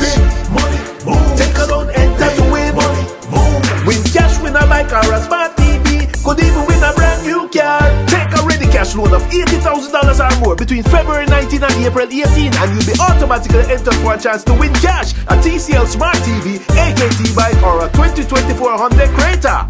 Big money, move. Authorized under Section 58.3 of the Betting, Gaming and Lotteries Act. Coach ready cash, ready when you are. Big money, move. Conditions apply.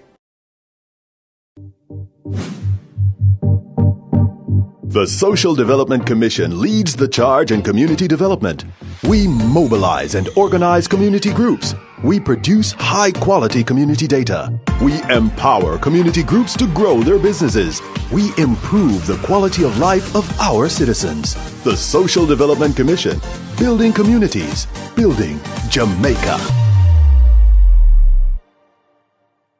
Coach ready cash.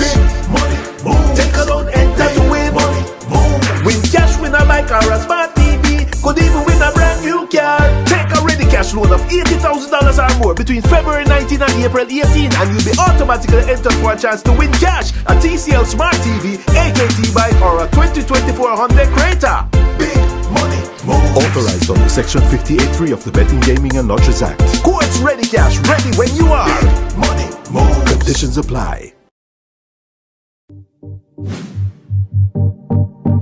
The Social Development Commission leads the charge in community development. We mobilize and organize community groups. We produce high-quality community data. We empower community groups to grow their businesses. We improve the quality of life of our citizens. The Social Development Commission, building communities, building Jamaica. Coach ready cash. Money, move. Take a loan, enter to win. Money, move. Win cash, win a bike or a smart TV. Could even win a brand new car. Take a ready cash loan of $80,000 or more between February 19 and April 18, and you'll be automatically entered for a chance to win cash, a TCL Smart TV, AKT bike, or a 2024 Honda Creta. Big money, move. Authorized under Section 58.3 of the Betting, Gaming and Lotteries Act. Coach ready cash, ready when you are. Big money, move. Conditions apply.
So after a break in play due to showers here at Shedwin Park, we are set to get on the way yet again.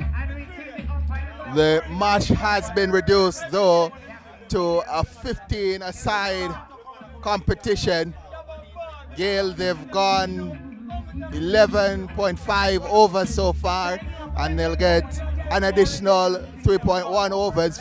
That's 19 balls to come, and that means Lynx will get 15 overs, a full complement of 15 overs to reply to the score of Gayle.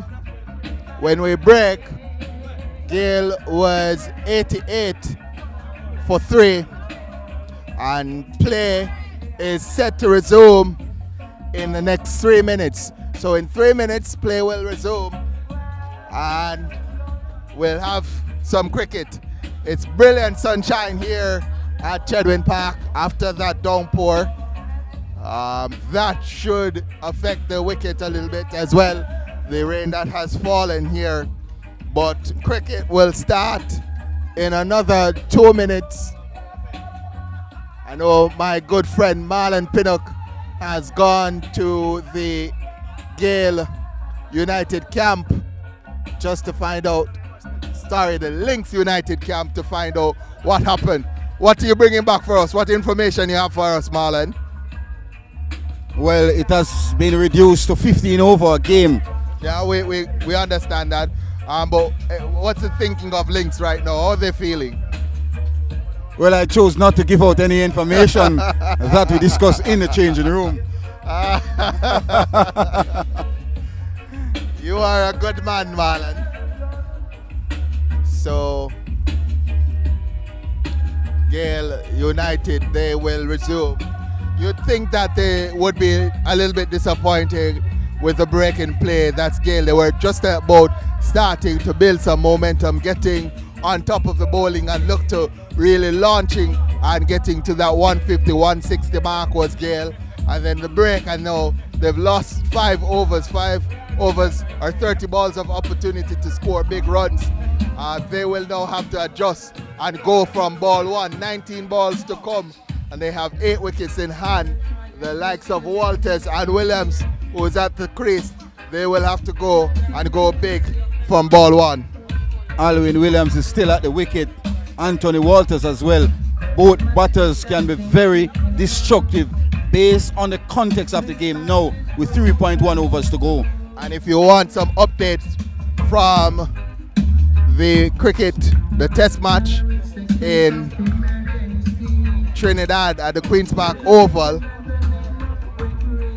Alec Athanaze is been dismissed. It's been dismissed on 92, and the West Indies are 194 for 5. So Athanaze misses out yet again on the century, second half century. In case you want to know, West Indies needs 104 from 54 deliveries with 5 wickets in hand. But that's not the main focus right now. The main focus is SDC cricket. So Jarrett, 1 delivery to come, 17 off the over so far. Walters will be on strike.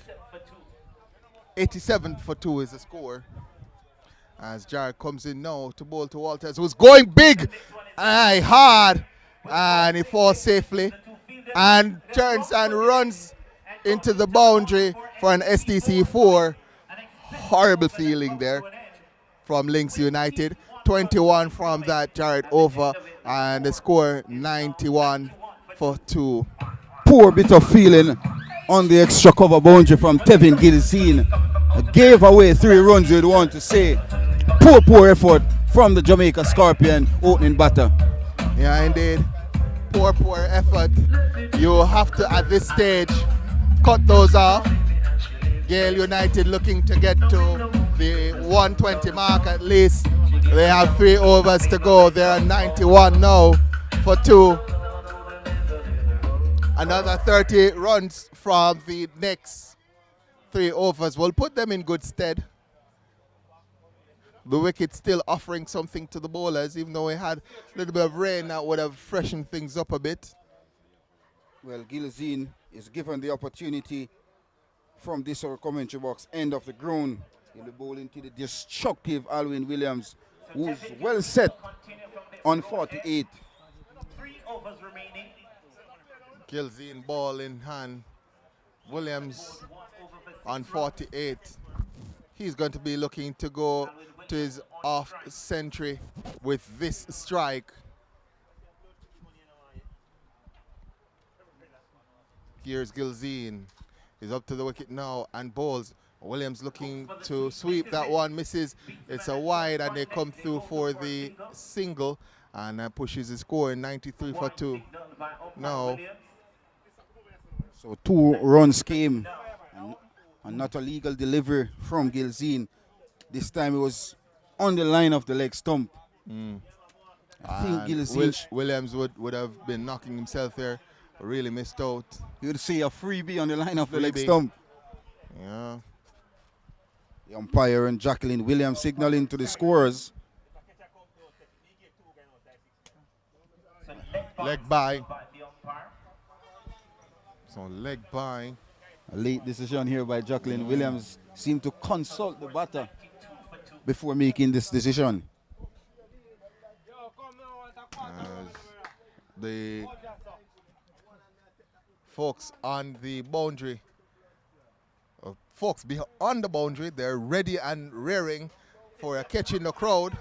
They know that likes of Walters and Williams are going to look to be going big.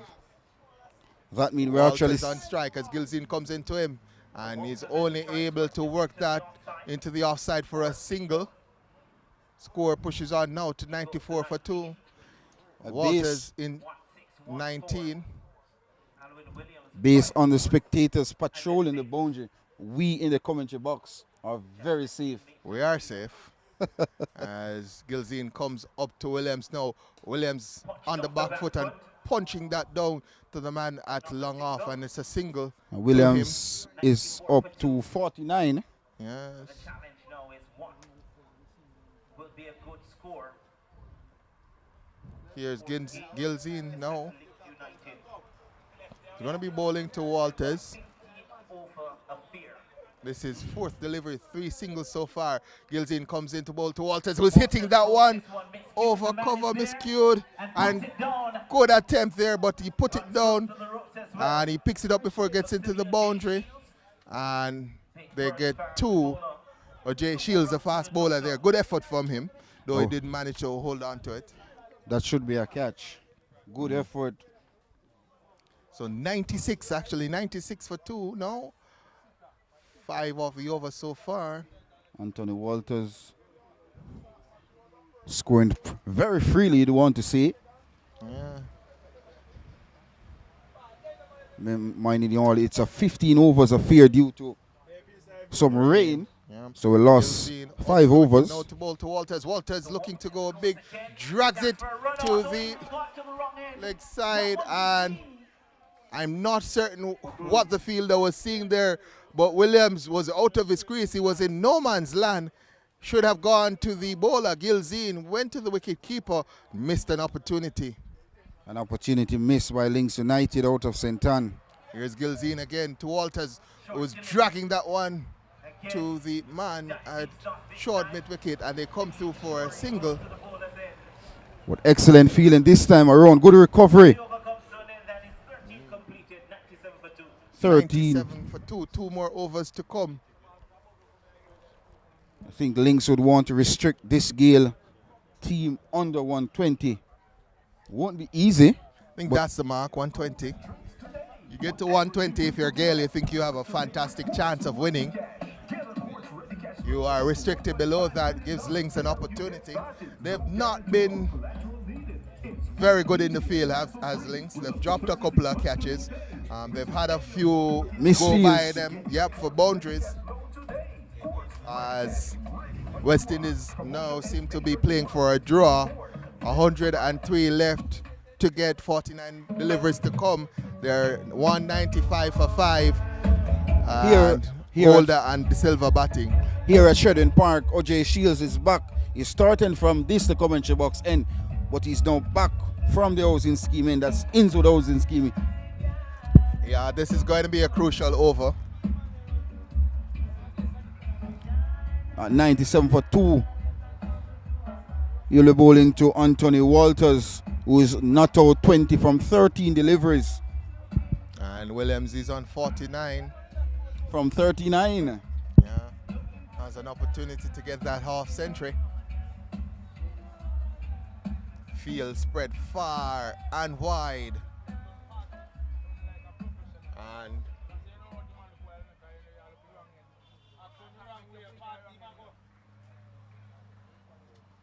O.J. Shield is going to be looking to generate some pace. I suggest he might be going short with this delivery. So O.J. Shields is back.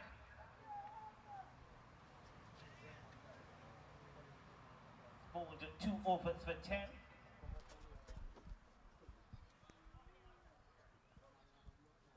He'll pen on taking time to get his field placement right. O.J. Shields with ball in hand. There's a third man. There's a deep backward point. There's cover on the edge of the 30-yard circle. Mid-off is in the circle. Long on, back on the fence, and a straightish mid-wicket. Here's O.J. Shields. He's up to the wicket now. And balls to Walters. Searing delivery there full. And Walters is able to dig that out and a dot delivery ensues. It's now 97 for 2. 11 deliveries left to come in this innings for Gayle. Good delivery in the penultimate over of the game. Full, fast and straight. Good delivery for him, Shields. Yeah. Yes. Shields is at the top of his mark again, contemplating his next delivery. He sets off now, charging in. He's up to the wicket and bowls to Walters on the hips of Walters, and he works it to square leg, and they come for 2. Sloppy feeling again from Lynx. This The is score Marlon now Johnson. moves to 99 for 2. Marlon Johnson coming off. Deep mid-wicket boundary. The ball is a bit wet. Hence why Yeah, you have to account for that as well. this delivery from Shields was a slower delivery. Walters saws the opportunity, took that ball to the vacant mid-wicket region. Here Shields is up to the wicket and bowls, and down the leg side. Went to him actually, and missed out on that one. So good bowling from O.J. Shields here. He's just managing to restrict Walters. The searing speed of O.J. Shields causing real problems for Walters.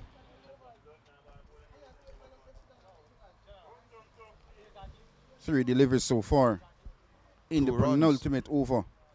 Here's Shield again. He's up to the wicket and bowls to Walters, who's charging down the wicket, only managing to get it to long on, and they come through for a single that brings up the 100. It's 100 for 2. 8 deliveries left. Walters 25, Williams 49. And Williams is on 49 from 39 deliveries. He's going to face up to O.J. Shields, who's done a wonderful job in this overs so far. 4 deliveries, only 3 runs coming from those 4 deliveries as the field changes around. As a left-hander, Alwyn Williams comes in strike. You realize deep mid-wicket goes back on the fence. There's a wideish long on and also a man on the cover boundary. Third man there as well, as J. Shields sets off now to bowl to Williams on 49. Williams back in the crease and trying to play that paddle, and there's no run. And there's a request for a wide, but that definitely not wide based on what Williams did, just backing away. 1 delivery remaining in the penultimate over for Lynx United. 1 delivery left in the 14th over. Williams still on 49. O.J. Shields only conceding 3 runs in this over. That is crucial for Lynx United, As Very, Jose very Seal good sets over. off for his final delivery. He's up to the wicket now and bowls to Williams, who's hitting that to long off for a single, and that's his 50 for Alwyn Williams from 41 deliveries. 5 fours and the 6. And so over number 14 comes to an end. It's one Excellent innings from the left-hander Alwyn Williams. 5 fours. That's 5 SDC fours. And a rear never 6 in that knock. Excellent from the left-hander. Excellent work from him, and also excellent work from the West Indies. Officially, the match is drawn. Both teams now agree that a result is not likely. West Indies finish on 201 for 5, chasing 298 for victory.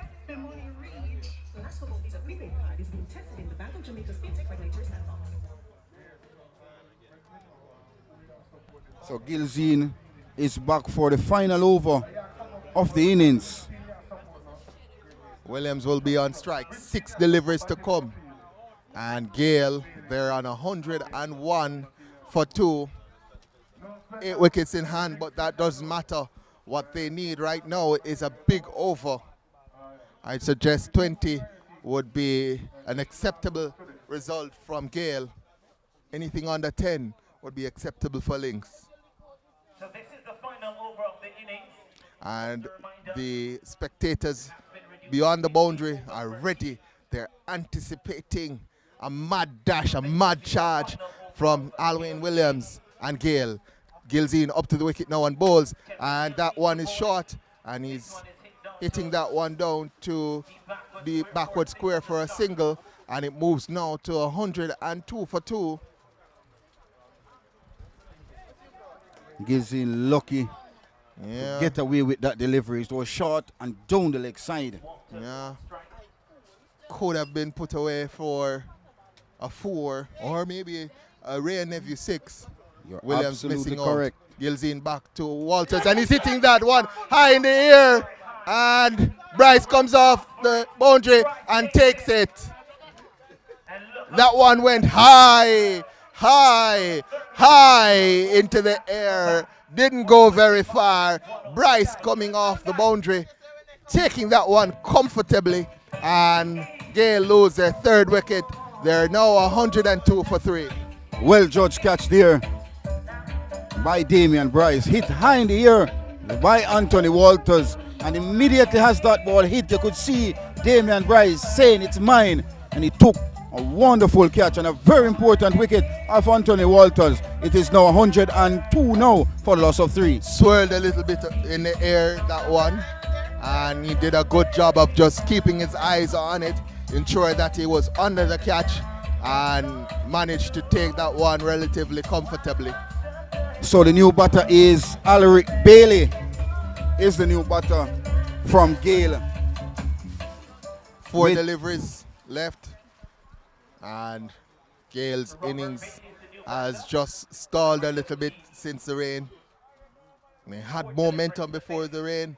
Since the rain, they have been stalled as Gilzine comes to Bailey, and Bailey is lashing that one over cover, and they come through for 1. They think about the 2nd, but it's not on. That's only 1. 103 for 3 is Gayle. Bailey off the mark with his 1st delivery. Williams has 3 deliveries to come. I suggest he has to have one of those deliveries being a boundary, or Gayle is going to be in problems. After the rain, Lynx came out and been very economical throughout. Here's Gilzine to Williams. Williams, short delivery, and Williams is whipping that one to the man on the boundary, and he's gone. Alwyn Williams missing out yet again. This time he has to go for 51 from 43 deliveries. The Gayle innings has really stalled. They're 103 for 4. Wonderful bowling from Gilzine here. And Gilzine picks up his 2nd wicket in the over as well. Yeah. The 2 set batters in Anthony Walters and Alwyn Williams. And they've gotten out to bad shot. I mean, Gilzine has bowled well, but the shot selection from the 2 batsmen have been less than desirous. as I think we're going to have some issues with the light as we see the sun starting to go behind the clouds, and it gets a little bit darker here at Shedwin Park. New batsman is Downer. Police officer as well. Here's Gilzine to Mikhail Downer, and he's trying to hit that one across the line, gets the edge, and that's going to be a 4, an SDC 4. It's now 107 for 4, and Downer moves off the mark with a 4. One more delivery to come in this innings, and then it's all done and dusted. Only 6 runs off the over so far. A welcome boundary for Gayle United as well, courtesy of Downer. Here's Gilzine, final delivery of the over to Downer. It's good delivery, and that is missed by Downer. He was waiting on it, but waited a little bit too long, and it's spun across the outside edge, and that's the end of the over. 107 for 4 is Gayle. After 15 overs, they would think they're a little bit short. Yes, the runs is on the board. Truth, and in fact, 107 is already on the board. It is now Lynx to come out, apply themselves, and get this 108. 15 overs, 90 deliveries will decide who gets a spot in the semi-finals. Again, reminder, if you lose here, you're out of the competition. You'll have to wait until 2025 to get an opportunity to win that trophy again. $1.5 million for the winner. You lose, can't have a chance at that. Not at all. But Gayle, they won this competition back in 2019. Lynx haven't won this competition. They went to numerous semi-finals, quarter-finals, and drop out. So this is a perfect opportunity for the team out of St. Ann, Lynx United, to come up trumps. It won't be easy, but it's game on here at Shedwin Park. Certainly game on. The rain helping Lynx. They were making so many mistakes before the rain, and the team from St. Mary, Gayle, they looked well set and looked like they were going to launch towards 150, 160 and put some big runs on the board. And then the rain came. The innings of Gayle stalled a little bit, and then Gilzine and Shields came back. Both 3 excellent overs to restrict the Gayle team. Got a couple of wickets as well. Getting a bit bleak here at Shedwin Park. I hope and pray that we get in the allotted 15 overs to complete this game. I doubt we're going to get 15 in, but we may get 10 in.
Mr. Producer, sir. Mr. Producer, sir. Can we get some ads? Can go for a break. So we'll go for a quick break and we'll allow our sponsors to get their ads in. We'll be back with you guys shortly. Coach ready cash. Money, move. Take a loan, enter to win. Money, move. Win cash, win a bike or a smart TV. Could even win a brand new car. Take a ready cash loan of $80,000 or more between February 19 and April 18, and you'll be automatically entered for a chance to win cash, a TCL Smart TV, AKT bike, or a 2024 Hyundai Creta. Big money move. Authorized under Section 58.3 of the Betting, Gaming and Lotteries Act. Courts ready, cash ready when you are. Money, move. Conditions apply. The Social Development Commission leads the charge in community development. We mobilize and organize community groups. We produce high-quality community data. We empower community groups to grow their businesses. We improve the quality of life of our citizens. The Social Development Commission, building communities, building Jamaica. Courts ready, cash. Money, move. Take a loan, enter to win. Money, move. Win cash, win a bike or a smart TV. Could even win a brand new car. Take a ready cash loan of $80,000 or more between February 19 and April 18, and you'll be automatically entered for a chance to win cash, a TCL Smart TV, AKT bike, or a 2024 Honda Creta. Big money, move. Authorized under Section 58.3 of the Betting, Gaming and Lotteries Act. Courts ready, cash ready when you are. Money, move. Conditions apply. The Social Development Commission leads the charge in community development. We mobilize and organize community groups. We produce high-quality community data. We empower community groups to grow their businesses. We improve the quality of life of our citizens. The Social Development Commission, building communities, building Jamaica. Courts ready, cash. Money, move. Take a loan, enter to win. Money, move. Win cash, win a bike or a smart TV. Could even win a brand new car. Take a ready cash loan of $80,000 or more between February 19 and April 18, and you'll be automatically entered for a chance to win cash, a TCL Smart TV, AKT bike, or a 2024 Honda Creta. Big money, move. Authorized under Section 58.3 of the Betting, Gaming and Lotteries Act. Courts ready, cash ready when you are. Money, move. Conditions apply. The Social Development Commission leads the charge in community development. We mobilize and organize community groups. We produce high-quality community data. We empower community groups to grow their businesses. We improve the quality of life of our citizens. The Social Development Commission, building communities, building Jamaica. Courts ready, cash. Money, move. Take a loan, enter to win. Money, move. Win cash, win a bike or a smart TV. Could even win a brand new car. Take a ready cash loan of $80,000 or more between February 19 and April 18, and you'll be automatically entered for a chance to win cash, a TCL Smart TV, AKT bike, or a 2024 Honda Creta. Big money, move. Authorized under Section 58.3 of the Betting, Gaming and Lotteries Act. Courts ready, cash ready when you are. Money, move. Conditions apply. The Social Development Commission leads the charge in community development. We mobilize and organize community groups. We produce high-quality community data. We empower community groups to grow their businesses. We improve the quality of life of our citizens. The Social Development Commission, building communities, building Jamaica. Courts ready, cash. Money, move. Take a loan, enter to win. Money, move. Win cash, win a bike or a smart TV. Could even win a brand new car. Take a ready cash loan of $80,000 or more between February 19 and April 18, and you'll be automatically entered for a chance to win cash, a TCL Smart TV, AKT bike, or a 2024 Honda Creta. Big money, move. Authorized under Section 58.3 of the Betting, Gaming and Lotteries Act. Courts ready, cash ready when you are. Money, move. Conditions apply. The Social Development Commission leads the charge in community development. We mobilize and organize community groups. We produce high-quality community data. We empower community groups to grow their businesses. We improve the quality of life of our citizens. The Social Development Commission, building communities, building Jamaica. Welcome back to the Shedwin Park facilities, and you're joining us now for the reply of Lynx United. They're going to need, I believe, 108 from 15 overs after Gail made 107 from their 15 overs. I'm wondering, is there going to be any adjustments though? Because there normally is an adjustment when play is shortened. So we'll just try to confirm that what the target is for Lynx. And I'm certain that we'll get it's that. 108. It's 108. So 108 to get.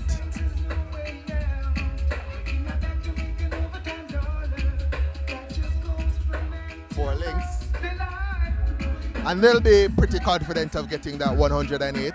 I wouldn't say confident based on how the wicket is playing. It's not going to be easy.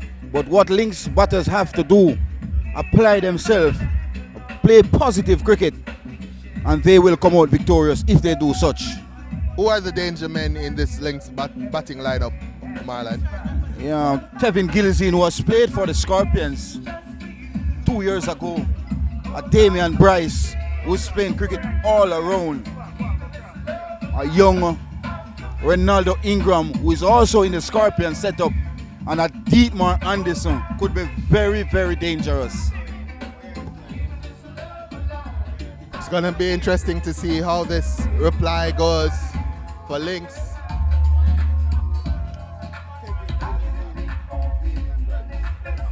So Bryce and Gilzine will open the batting. Looks as if Gilzine will get first strike. Bryce, yeah, that's correct. Bryce will get that first strike. Good afternoon to you. So it is a 15 overs affair, and I tell you, Gail, they batted first. They made 107 for 4 of them from their 15 overs. Lynx, they're about to reply. The target is 108. At the crease, Damian Bryce, who plays for St. Ann in this year's Jamaica Cricket Association 2-day competition. Gilzine, who plays for the Army, an officer in the Army as well. But when you look at a Gilzine over the years in the Jamaica Cricket Association, always been dominant with bat in hand. And with ball, he's terrific as well. Chisholm will have the opportunity to open the bowling. German Chisholm, a bowler who is 38 years of age, very quick, very skillful, and if he gets it right, German Chisholm, he can cause a lot of damage to this Lynx top order. Bryce, after his efforts in the field, will get an opportunity with bat in hand. Notice that there is a slip in place for Chisholm as Bryce gets ready. Chisholm sets off and is up to the wicket now and bowls just back of a length there, and he's only able to turn it around the corner for a single. Bryce is off the mark, and it's now one without loss as Gilzine comes into strike now. Smart cricket here by Damian Bryce. Realized that the fielders were deep on the onside. Just played it on the onside with soft hands. First delivery, and Lynx is off the mark, and so too is Damian Bryce. Yes. He's going to have to play that anchor role for the likes of Gilzine, who can hit that ball very hard. Tevin Gilzine. And they keep the slip in place.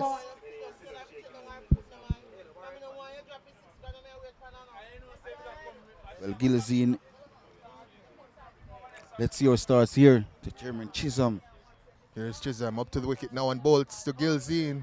Back of a length, and he's just guiding that one. And they pick up another single, and it's now 2 without loss. Both batters got off the mark with their first delivery, hence why the score is 2 without loss in over number 1. Mill ball here by German Chisholm. Just back of a length so far from Chisholm. Just asking the batsman a few questions. Hasn't pitched one up just yet, and you wonder what's going to happen when he does. As Chisholm sets off for his third delivery. He's up to the wicket now and bowls to Bryce again. back of a length, and he just dabs that one down Excellent into the cricket. field, and they charge through for the third single. Excellent cricket. Yeah. Touch and go. Yeah. Soft hands. And Gilzine was quick to respond to the call from Damian Bryce. The score up to 3 without loss. That is important for those singles. Have to play it with soft hands. It gets to the field a lot slower. If you play it with hard hands, races to the field, and It's not going to be possible for a a run. sing, yeah. As Chisholm sets off now for his fourth delivery. He is up to the wicket now and bowls to Gilzine. Short delivery. And what's the signal? And no ball there. Just a warning. 1 for the over. So 4 deliveries gone. 3 runs on the board. Gilzine was begging the squirrel leg umpire, saying, please, Jacqueline, that has to be a no ball. Second day here at Chetwynd Park yesterday. Starting to get dark here at Chetwynd Park. And Chisholm generating good pace as he's up to the wicket now and bowls to Gilzine again. Shot of a good length. Oh my word, that was an awful attempt by the fielder there at point. Oh my word, what a drop catch. Gilzine gets to live another day. And that was number 10. We call him Chicken Back in St. Mary. And Chicken Back made a meal of the chicken. Straightforward catch. That was a chicken back head foot, if ever there was one. And Tevin Gilzine lives to fight another day. And the score reads 4 without loss. A lucky. Tevin Gilzine is still at the wicket. How do you drop that? In and out. That was easier to catch than it was to drop. And It reminds somehow me Chicken Back managed to do that. of a football keeper. Punch it down. Punched it around the goalpost. 1 delivery remaining over number 1 by German Chisholm. He'll be Here's bowling to Chisholm Damian now. Bryce. Up to the wicket and bowls to Bryce, and Bryce is just guiding that one down. And they come through for a single, and there's going to be overthrows here. And that's going to be 2. So it's 6 now. 6 without loss. Sloppy feeling here from Gayle. They have to stop this. And you expect that the captain will call them in and say, guys, we're in a quarterfinals here. There's 1.5 million on hand. If we're able to get through, we have an opportunity for that. You have to stop those sloppy bit of feeling. Well, that completes over number 1 for the Gayle team out of St. Mary. And Lynx United progress to 6 without loss. Should have lost Gilzine though. They should. But unfortunately, he's not lost. He's still at the wicket fighting for his team. Lynx United out of St. Anne.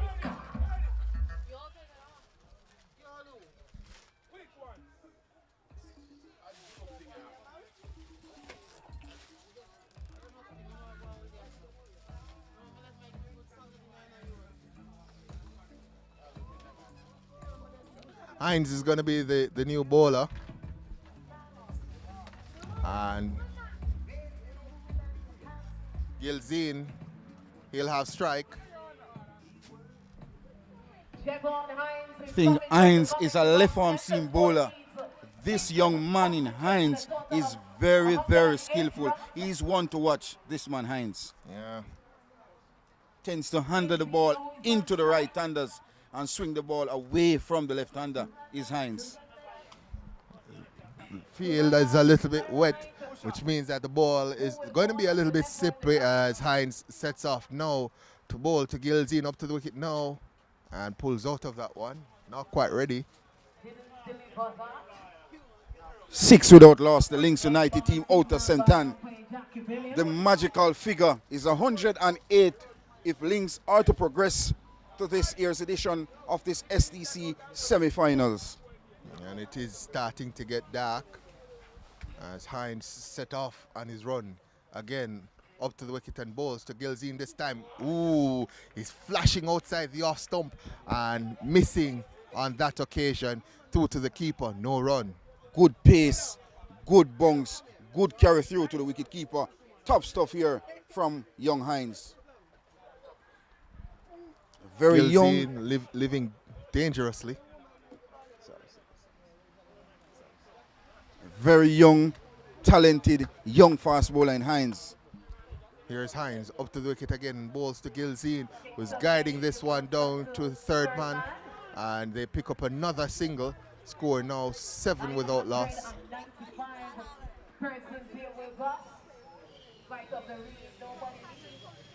So we're almost 1,000 spectators here at Chedwin Park.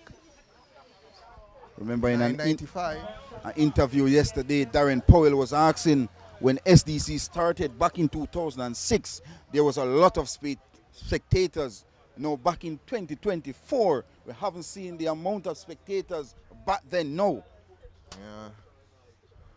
Back then we had full crowds all around. Lots of folks. As Hines comes in now to bowl to Bryce. On a good length there, and he can't do much with it, Bryce. And another dot ball is the result. So this SDC competition is going on for over 18 years and has produced some big cricketers, Ravman Powell, Andre Russell. So SDC is doing a terrific job for the youngsters in their advancements in cricket. Yeah, that whole Arbor team with Powell and Russell was very good back in the day. Links with Kevin Gilzine, who's recently played for the Scorpions. Here's Hines up to the wicket and bowls to Bryce, who's advancing down and swings and misses. The score remains on 7 without loss. The Lynx United team starting to feel the pressure a bit. I wouldn't say pressure. This is how Damian Bryce plays. Loves to be attacking, loves to be counter-attack. Well, obviously he's gotten tired of the singles. Here's Hines again, sets off on his run. He's up to the wicket now and bowls to Bryce just on the hips, looking to turn that one around, missing out, and lobs into the leg side. Fielder not able to get to it. 2 dots in a row from young Hines. Damian Bryce. That's 3. So 5 deliveries gone in the over so far. Excellent over. 1 just a run. Just a run. This young man Hines is very, very special. Yeah, he's moving the ball around as he comes up to the wicket now, Hines. And he's advancing again is Bryce. And missing the shot there. Short delivery. All he had to do was stay at the crease and guide that one away. Didn't do that. Means that that over is done and dusted. It's now 7 without loss. 2 overs gone. 1 run from that second over. Excellent over. on the part of Hines. 13 overs to come and 101 runs to get. It's a mighty long way away from finish. Yeah. Run rate getting up now towards 8. 7.73 runs and over the required rate. As Chisholm into Gilzine, he just gets on top of that one and guides it down. And that's another single. It's now 8 without loss. Good delivery. Well played in the end by Gilzine. Stood tall, right the bunks, and just guided down to that backward point region with soft hands. And yet another single to Gilzine and to Lynx United, which is up to 8. Should be 8 without loss. 8 without loss.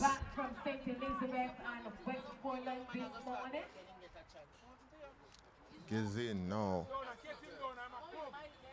As Chisholm sets off to Bryce, bangs that one in, and that's 1 for the over for Chisholm. They've chosen to bowl short to Bryce here, asking some real questions about how good he is at hooking and pulling, and he hasn't answered so far as Bryce. He's advanced a couple of times and they're trying to push him back with those short deliveries. Well, that delivery should push him back. It was really quick. And the field is set for the short pitch delivery. There's a man at deep backward square for the hook shot from Bryce. Here comes Chisholm again, up to the wicket to bowl to Bryce, and he's advancing again and flashing the outside, the off stump, and there's a muted appeal and no run. Score stays at 8 without loss. 2 dot deliveries. I think Damian Bryce getting a bit animated at the moment. Yeah, they know that he's coming. They know that he's going to chip down the wicket as Chisholm runs in now to bowl to Bryce, and he's chipping down the wicket now, and it's high, hard, and over the boundary, and that's a rare Nephew 6, and it's now 14 without loss as Bryce moves to 10 from 10. Finally caught one there, Damian Bryce. Top shot. Advanced down the wicket, gave himself room, and just caressed that ball over extra cover. That's a shot of a man in sublime form, Damian Bryce. Indeed.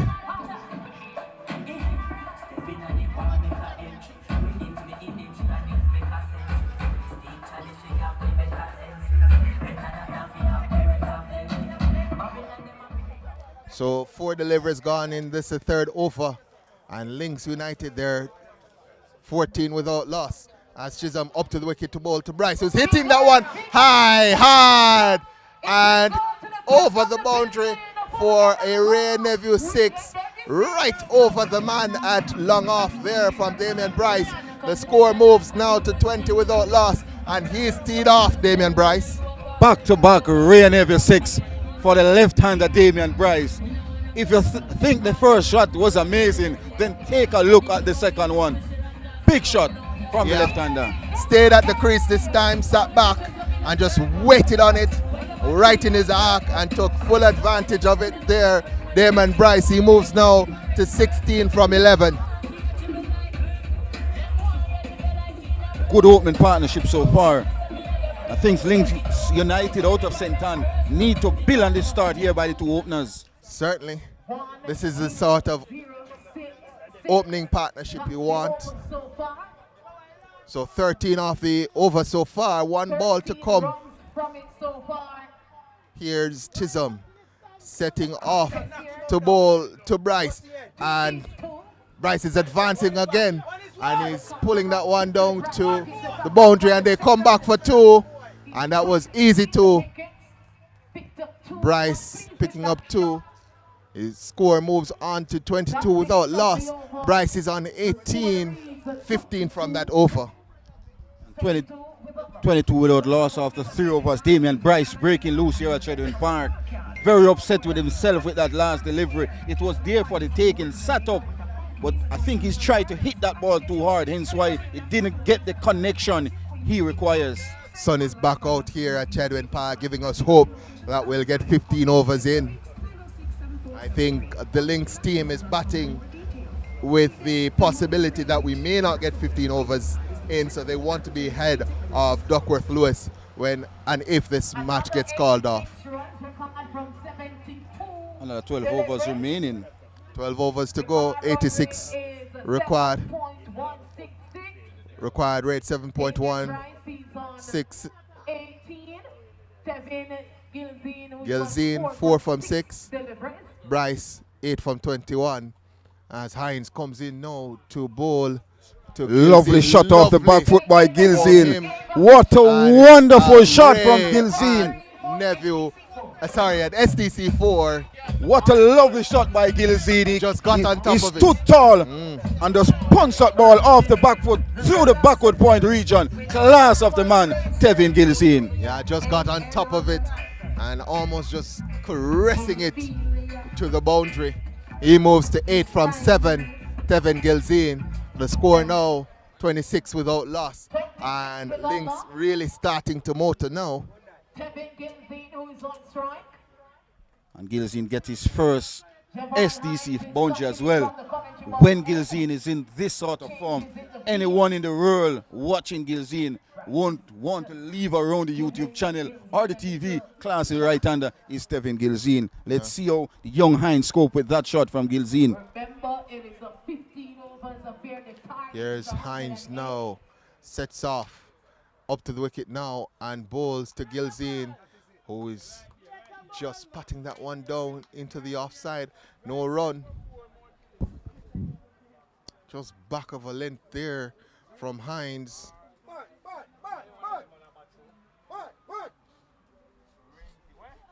As Pinnock. Here's Hines coming up to bowl to Gilzine. Was getting on top of it again, and that's another dot ball. Score remains at 26 without loss. A good comeback. Good comeback from young Hines after being struck for a boundary the first delivery.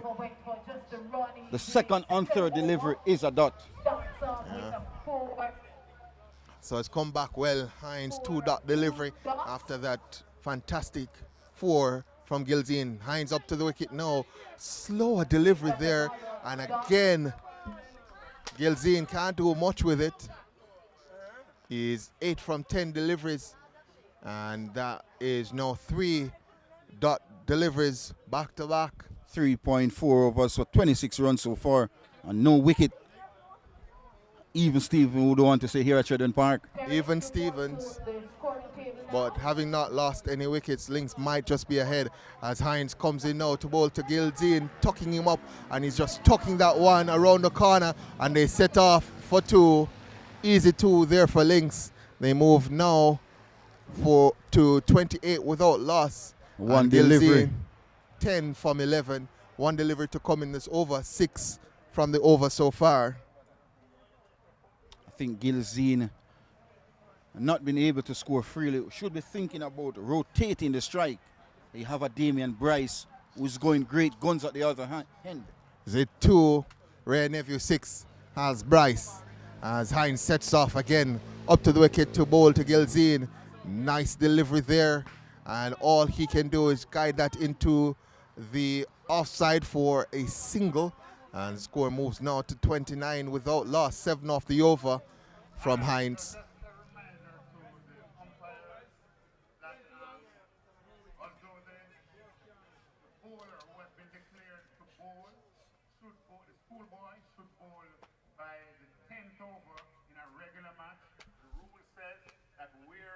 Match is reduced, the number of overs is reduced, the schoolboy is required to bowl by the midpoint.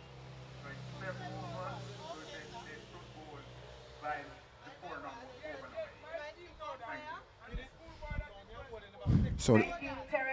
So information in that the schoolboy should bowl within 7 overs based on the fact that it reduced to 15 overs. So 4 overs gone so far. 29 without loss is Lynx, and that's the end of the power play as well.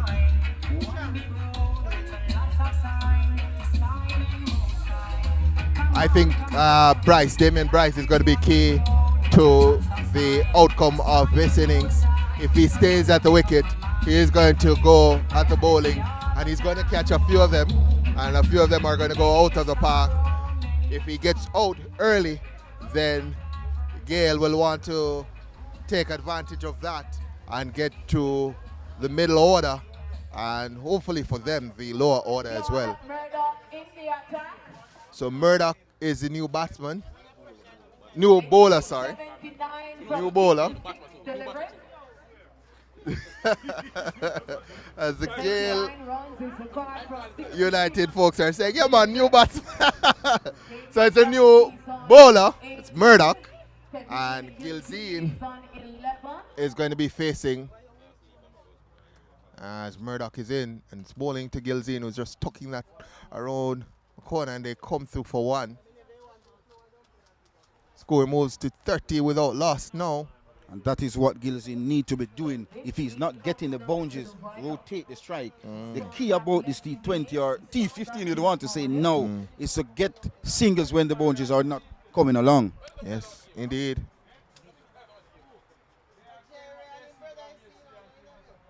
Kevin Daly, the captain of this Gayle United team, just making some slight adjustment, and why not?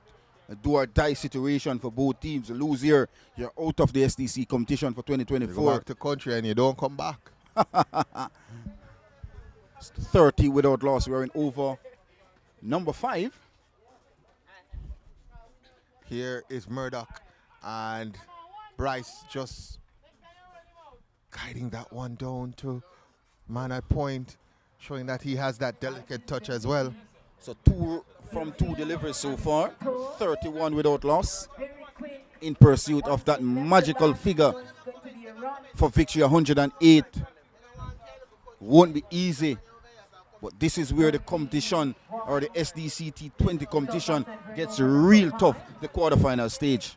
So 77 to get as Murdoch comes in to Gilzine again, and the man short cover picks that one up. That's Captain Kevin Daly at that short cover region, does well on this occasion. No run. Apart from the game yesterday, last game, the other games have been very, very interested so far. And that one is hit past the bowler by Gilzine, and they come back for the second. Well done to Gilzine. The fielder, they're not aware, and Gilzine managing to sneak that second. The fielders have to be aware.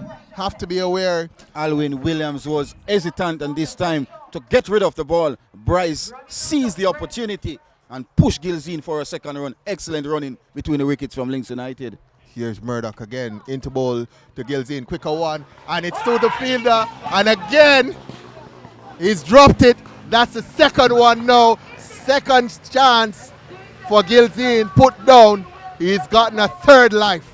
Now Gilzine, he's living a charmed life. It is really a charmed life. Third is death here in Jamaica in Cashford. And I can tell you what, if he gets another chance and he survives, his day is Gilzine. Any side of the bed Tevin Gilzine slept on last night, he needs to sleep on that side of the bed again. 2 very, very simple catches, both of them put down. And Gail, they seem to want to go back to St. Mary without victory, as Murdoch is up to bowl to Bryce, and Bryce is just tapping that one out into the offside, and no run. Gail, 2 catches put down so far, and you have to say both of those catches after Tevin Gilzine should have been taken. Very easy catches put down by the Gayle team out of St. Mary. They won this competition back in 2019, and based on the team that Gayle United have this year, they have a strong team. But if you are on the field, dropping catches, misfeeling, you're going to give away the cricket. And so far, Gayle United out of St. Mary dropped 2 easy chances off Gilzine. So 5 overs gone so far, and Lynx are 34 without loss. They had 2 opportunities, Gayle, to make the breakthrough, and they decided to throw those 2 opportunities away. Gilzine is 15 from 16, having been dropped twice. Bryce is 19 from 14, with 2 maximums, 2 Ray and Nephew 6s off his blade.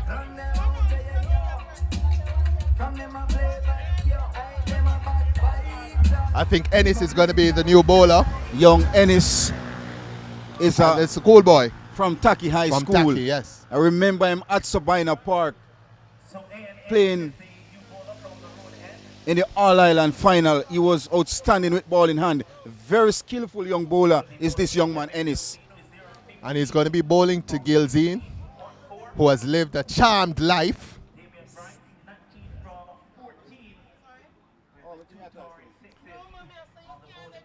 So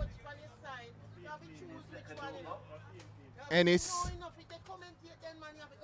is ball in hand, sets off now. Ennis up to the wicket and bowls to Gilzine. Nice delivery. All Gilzine can do is pat that one back to the bowler, and a dot delivery ensues.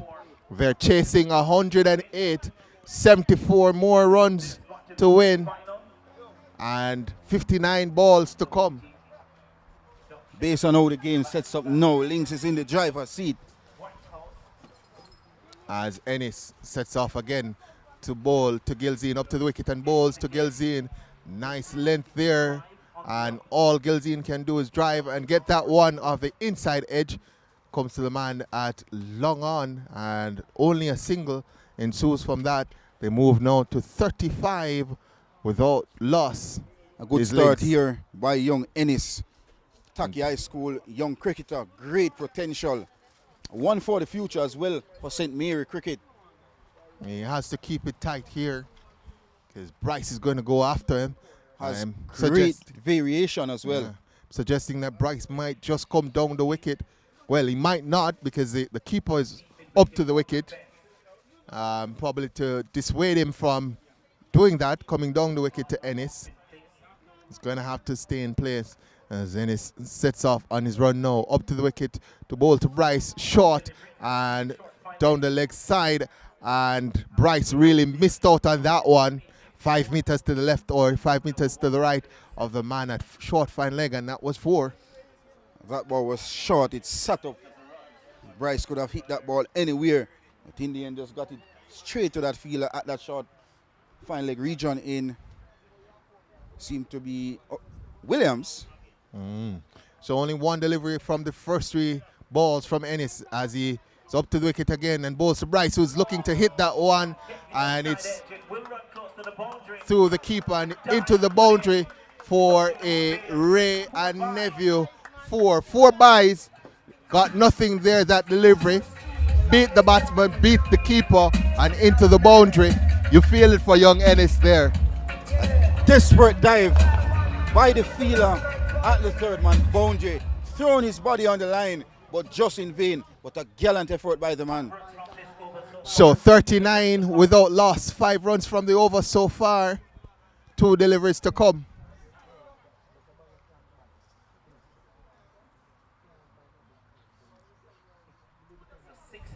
But if you look at the field placement, the third man is a bit wide. So if the ball edge is not going to be easy. Here's Ennis up to the wicket and bowls to Bryce. And Bryce is bamboozled that one just left him a bit. And the keeper managing to hold on to it this time. That's a young and that's a dot delivery. Williams, who have just recently came back from St. Vincent with the under-19 team. Very good wicket-keeper batter.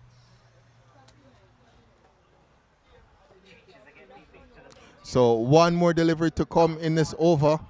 5 deliveries gone so far.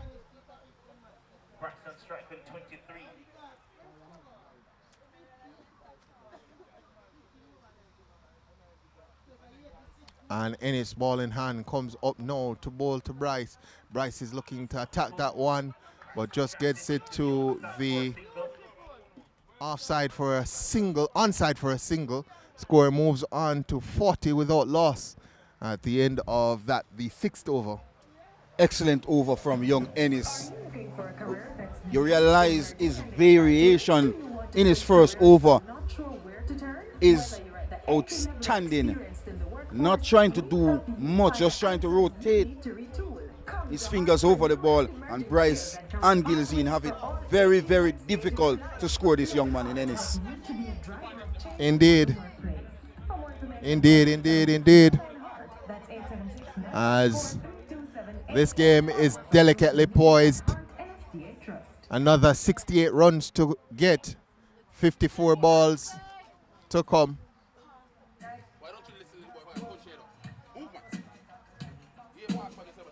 And Bryce is going to be on strike.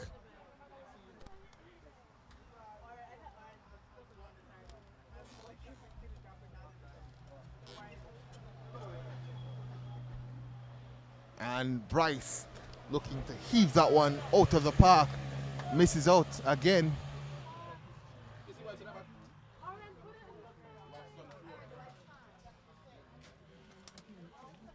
As Murdoch comes in to Bryce, and Bryce again struggling to get that one off the square, and that's going to result in 1. And it's now 41 without loss.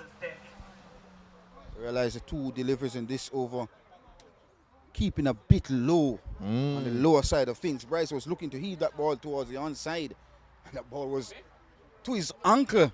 That's just creeping on the ground. And that was always a concern, batting second on this wicket. Ball keeping low. Murdoch doing well so far, though. Murdoch in to Gilzine. Hit high in the air. Is he going to be gone on this occasion? And it's finally gone. Tevin Gilzine. 3 times the charm for Gayle. And they lose their first wicket. It's now 41 for 1. Well bowled to Murdoch. Gilzine is gone. 16 from 20 deliveries. Gilzine, Tevin Gilzine. Gilzine was looking to up the tempo this time around. As I mentioned before, Murdoch was bowling a decent line outside the off stump, very slow through the air, variation key, and he get the prize wicket of Tevin Gilzine with the score on 41. The new batter making his way to the wicket is Dietmar Anderson. So after 2 missed chances, Gayle finally taking up the first wicket. They really couldn't have dropped that one as much as they would have tried. They couldn't have. One thing for sure, if this man Dietmar Anderson bats 3 to 4 overs, I can guarantee you this game will be over in a shout. Yeah, this is going to be entertaining. Bryce and Anderson, real attacking batsmen, and they're going to go after the bowling. And Murdoch doing a good job just varying the flight, varying the pace. Young Ennis as well at the other end bowling well. The pitch is keeping a little bit low as well. This is going to be a real treat for cricket fans. Yes, so we're going to refresh ourselves on the box shortly. So we'll run to some ads and we'll be back with you guys shortly.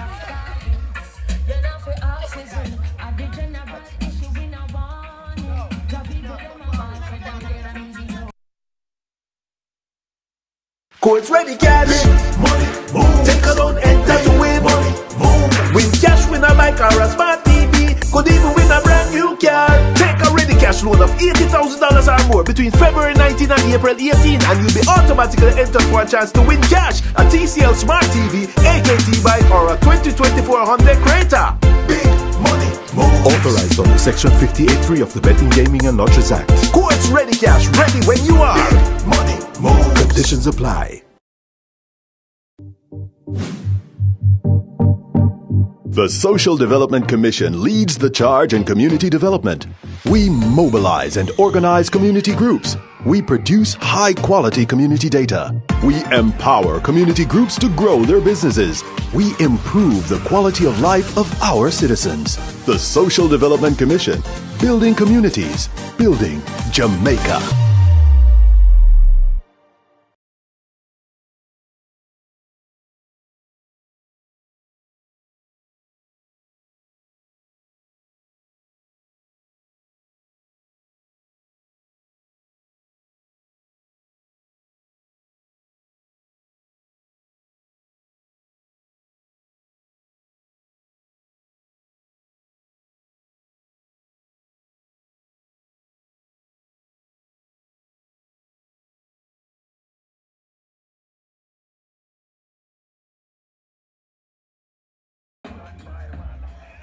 Okay, so after that water break, with the loss of the wicket of Tevin Gilzine, Dietmar Anderson is going to be the new batter.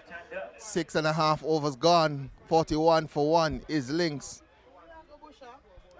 They have 51 deliveries left to get 67 runs.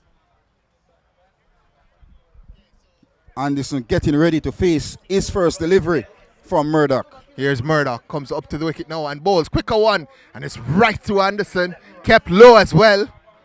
Yeah, scooting along the ground.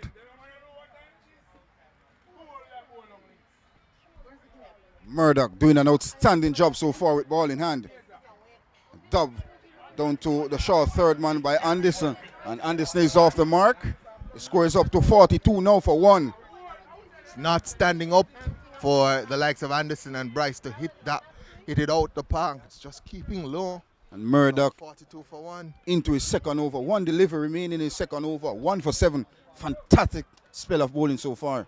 2 runs off his over and a wicket. 1 delivery to come from Murdoch. Again, fired in, hit the pad and they come through for a leg by.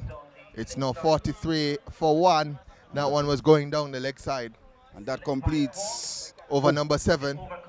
at 43 for the loss of 1. So 8 overs to come and 65 runs to get. That means the run rate just over 8 and over now. It's starting to get a little bit tight. Real tense, real tense. It's tense for me in the commentary box as well. I don't know for you, but it's tense for me. Well, if there's any 2 batsmen in the Lynx lineup who can get that 8 and over, it's going to be the likes of Bryce and Anderson. Both 2 great hitters of the cricket ball. And once they stays at the wicket, I can guarantee you Lynx will go across the line. But the captain, Kevin Gayle, sees the opportunity, takes the ball. He's going to be leading from the front. And you look at Kevin Gayle in this year's edition of this SDC competition. He has been remarkable with ball in hand. Yeah, he must be looking at this pitch and smiling and say, yes, it's keeping low.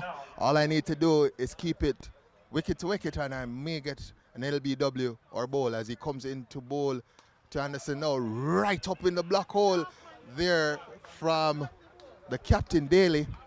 Well, he starts with a dot. Quicker delivery right in the black hole. Well dug out by Bryce. Bryce is actually on strike. So Bryce is on strike.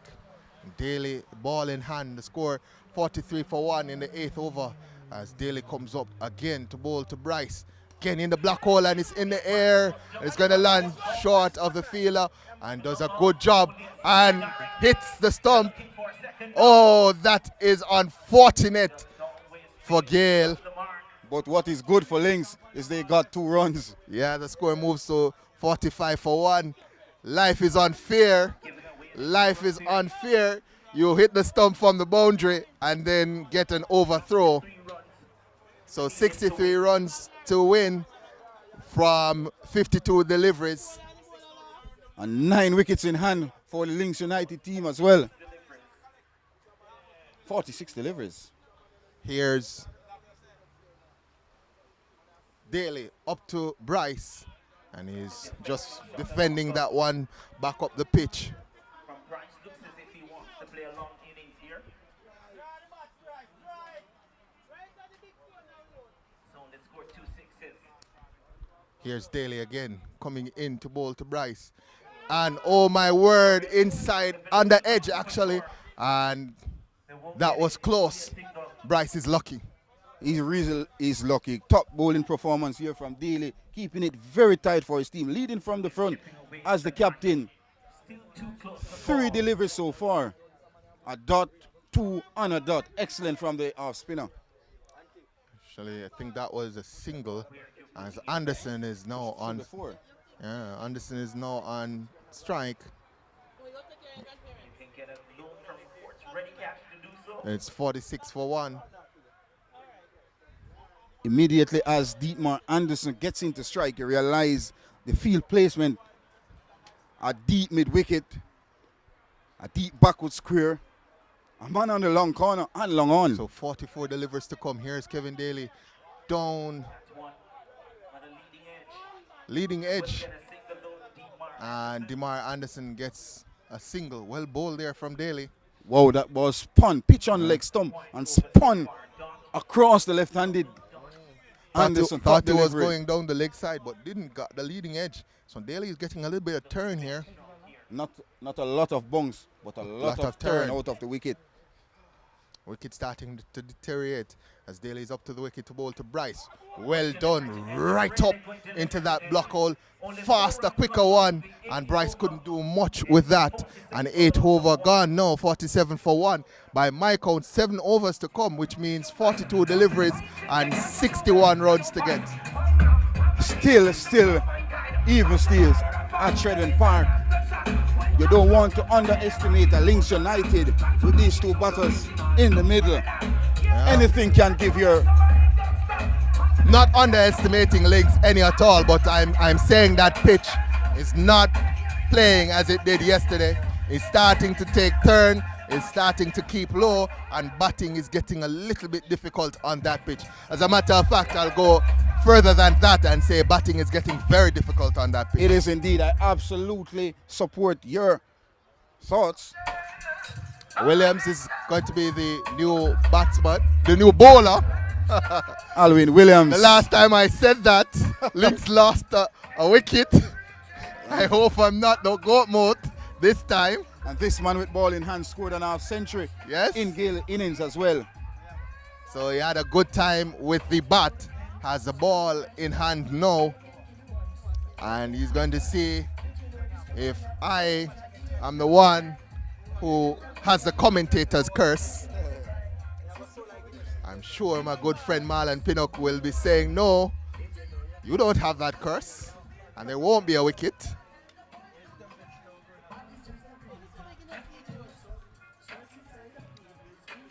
Gayle taking their time, getting their field placement right.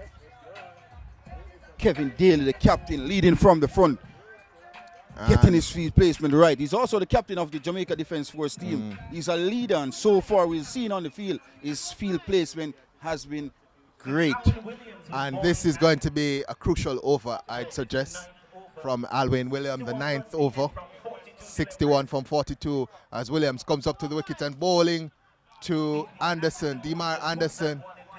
He can't get that much further than the long off region. And there's only one. It's now 68 for 1, 48 for 1, 60 runs to get from 41 deliveries. 60 runs, 41 deliveries. Big ask for the Lynx United team out of St. Ann. Very big ask. As Williams is up now to Bryce. And that's one short and down the leg side. And Williams manages to keep that one from going to the boundary. But even that short ball, it didn't get up as high as you expected. The pitch not responding as it did on the first day. It's definitely keeping a little bit low as Williams is up to the wicket again. And Bosa Bryce is hitting that one in the air and he's gone. They've finally started to take their catches. Gayle and Bryce is gone. The score is now 49 for 2. As St. Mary we come from. Gayle, the Gayle supporters right here, and they are happy with that wicket. A big wicket here for Gayle United out of St. Mary at Damian Bryce. God. Big wicket. Can we get the replay of that wicket? Can we get the replay, Mr. Producer? I think that is going to be crucial in terms of the end result. Just not coming on to the bat as the batsman would want.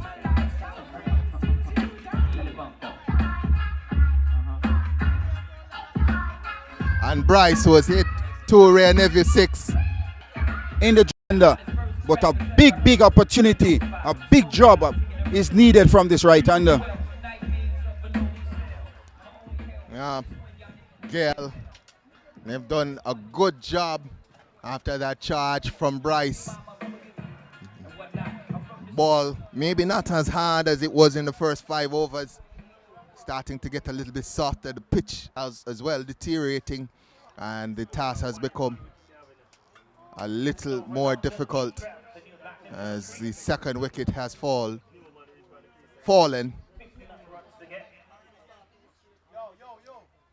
And here comes the bowler again, Williams. Oh my, that's high one, and it should be a no ball. And they've come through for the second, and it's gone. Is he? Yes. Suicidal 2 there from Demar Anderson. And the big man, Demar Anderson, is gone. And that is the 3rd wicket has gone. The 3rd wicket has gone now for Lynx. And they're now 50 for 3. They're now 50 for 3. Is Lynx. Hard knock life for Lynx. There was never a second run there. No, not a second run there at all. What's the signal on the delivery though? Is It's it a no ball, no it's ball? a free hit.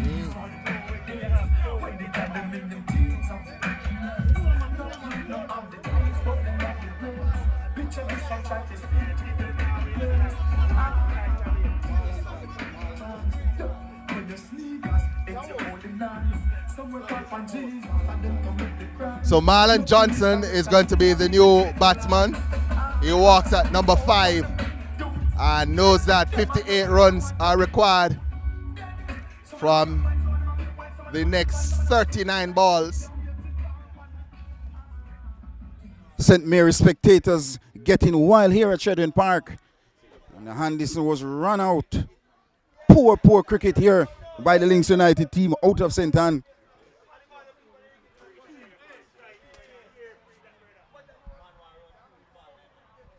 So folks, it's a free hit to Ingram.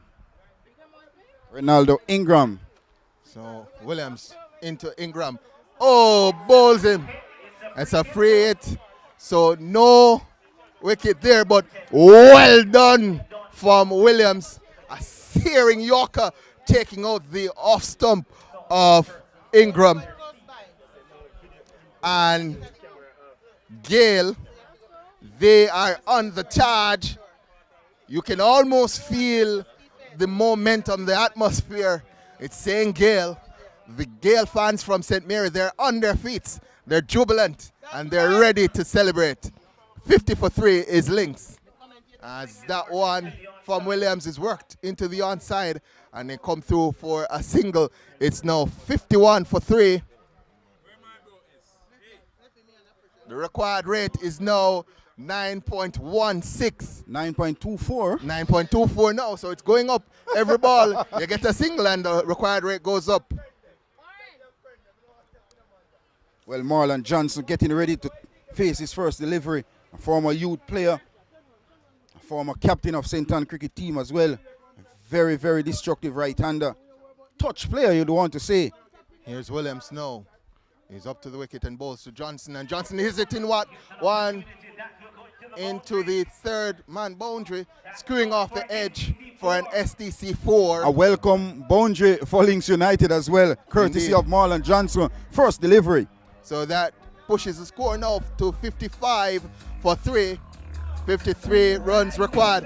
They've just gone past the halfway mark here as Lynx. Not the most convincing shot by no stretch of imagination from Marlon Johnson, but Lynx will take it nonetheless. 4 more runs to their credit. Here's Williams for his final delivery. Just worked off the hips there from Marlon Johnson, and they come through for 1. And that's all it will be. And it's going to be 56 for 3 at the end of the 9th over. And 6 overs to come. 52 runs to get. Wow. 6 overs, 52. Or is it 53? My math is telling me 52. Okay. So we're at 56 now, so 52 to get. 52 to get. 56 for 3. Seem like you have a 1 in math. Yeah, man, I'm a math teacher. I definitely see it. You're absolutely correct on this occasion. I've never had a student that has failed CXC maths, just in case you want to know.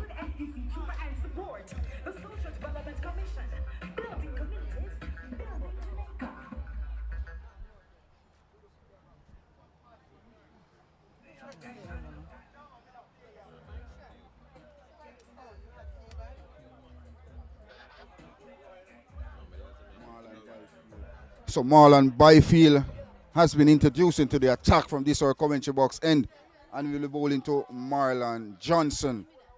Marlon Johnson, with all his experience, is the man to take up the mantle for this Lynx United team, who have lost 2 quick wickets. Yeah, 2 And wickets in the over. Since the previous wicket over. of Tevin Gilzine, you haven't seen any momentum from the Lynx United batters. Yeah, they've made some mistakes, Lynx, and they're now under the cosh. As Byfield comes in now to bowl to Johnson, and he's flashing outside the off stump and missing. 35 deliveries to come, 52 runs to get. Good Run delivery. rate Good delivery pushing from on. Marlon And Byfield. Byfield comes into Johnson again, and he's smashing that one down to long on. Only one. The score now 57 for 3. And Johnson moves on to 5 from 3. Brings Ronaldo Ingram in strike. Just a single from 5 deliveries. Here is Byfield into Ingram. Nice shot from him there. And it's past the man and they pick it up now, but only one is the result. The score pushes on to 58 for 3. 50 runs required. And 33 deliveries to come. Excellent start here by Marlon Byfield. Here's Byfield again into Johnson. He's just tugging that one. And they only get one. Score now 59 for 3. It's getting a little bit dark here at Chedwin Park, but not dark at all for the Gayle supporters. They are in a good mood. They think they have this game under control. 49 runs to get, 32 deliveries to come as Byfield is in now. And that one's right through Ingram actually, and through the keeper as well. And they go through for a bye. You realize the wicket is been on the lower side of things in the second inning so far. Ball has kept low. It's now 60 for 3. And Johnson is going to be on strike as Byfield comes in. Quicker one there, hits him on the pad. Big appeal and chance for a run out. Umpire says no. And that is the end of the 10th over. It's now 60 for 3. And 48 runs required from the last 5 overs. 60 for 3 is their score.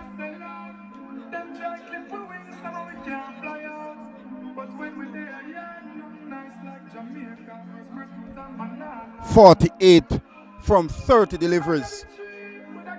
7 wickets in hand. Lynx United.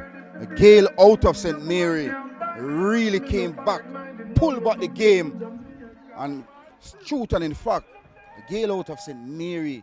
They have control. Remarkable job so far with the ball in hand. Yeah, 9.6 the required run rate as this delivery is hit firmly down to the man at long on, and only one is the result.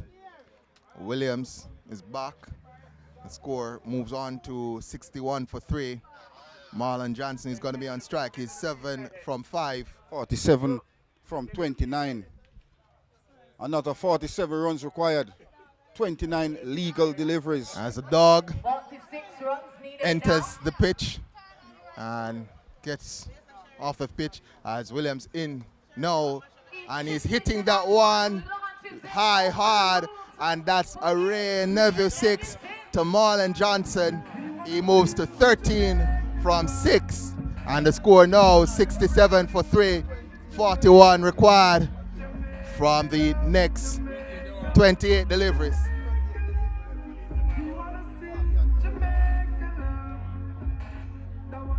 Marlon Johnson really showing his power there. Marlon Piddock. Well, Marlon Johnson is a classy player, no doubt about it. But he's the man to take up the mantle with the departure of Dietmar Anderson and Bryce.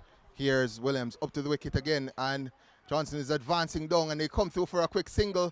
A little bit of football there from Williams, but the skill at football not as good as it is at cricket, and he misses. Score moves now to 68 for 3, 40 required from the next 27 deliveries, as it is getting really dark here at Chedwin Park. It is indeed getting really dark. It's getting real dark. 69 for 3, over number 11. Here comes Williams up to the wicket now, and that's wide down delivery. the leg side, and a signal a wide.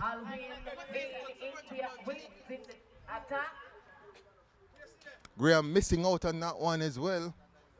There's no fine leg. Had he gotten a little bit of stick on that, would have run away for 4. Poor delivery from Williams. Yeah.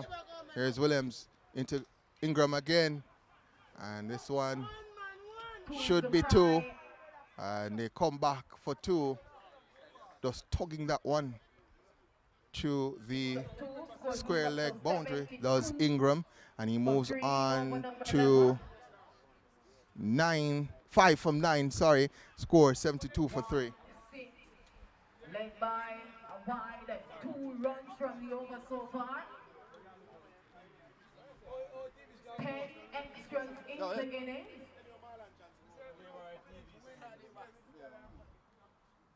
Here's Williams. And Johnson is hitting that one in the air. And he cuts it off. And they're coming back for the second. And that should be a good save from the fielder there. It's actually Ingram who gets 2. And the score now 74 for 3. 34 required. 34. Getting close here at Sheridan Park. Getting real dark as well. From 25 deliveries. Will it be St. Mary? Will it be Lynx United out of St. Anne? And this is a good over for Lynx. Excellent over to the context of the game. Yeah. 13 runs from the over so far. 13 from the over so far. And 1 delivery to come. Williams has to get this one right up into the block hole. Here is bowling to Ingram. Is right up into the block hole. Can he get it? No, the fielder cannot get it. And it's only going to be 1. And the score moves on to 75. It's now 75 for 3 at the end of over number 11. 4 overs to come. 33 runs required. It is going Still right down to the wire. It's going to go to the wire. Based on the context of the game so far, any number can play. Certainly. Again, you have to think about what is coming up. And what is coming up is a crucial over here from Ennis, I think. No, Ennis is not going to get the ball. There's a conversation between to see 3 who players. gets the ball. Captain Kevin Daly, Marlon Byfield, who has bowled an excellent over the over before. So it's going to be... And they have to make this decision quickly because it is getting very dark. But what happened now, the umpires have changed the ball. Oh. So it's going to be a brand new ball. Advantage Lynx. Advantage the batting team. Yeah. Whenever the ball has been changed, it's gotten a little bit easier for the batting team. And it can cause a team to lose wicket, and it can cause a batting team to score more runs. But it can't walk in front of them. This morning, Sherwin was so Well, busy. Marlon Byfield is given the opportunity. Where are you? So Byfield with the ball. Ingram is going to be on strike. 75 for 3. Quicker one, and it takes the edge, and they come through for a single. There is an appeal, but that's not going to be out. Marlon Johnson was in his crease safely. And this is going to be a big matchup now. Call. Very close call. Marlon Johnson, very, very attractive right-hander. Tends to hit the ball very straight. Marlon Byfield, on the other hand, bowling flat. So 3 Marlons, Marlon Byfield, Marlon Johnson, and Marlon Pinnock on commentary. As Byfield short on that one, and Johnson missing out, only 1 roll resulting. So the score moves now to 77 for 3. Whoa, it's getting heated. It's getting hot here at Sheridan Park. 31 required. 22 deliveries to come as Byfield is into Ingram. Quicker one there, and Ingram is just punching that one out into the off field, and they come for the second, do they? No. Johnson is turned back by Ingram. Well done to Ingram, turning Johnson back. Had he gone for that, probably would have been a run out. 30 runs required, 21 deliveries to come.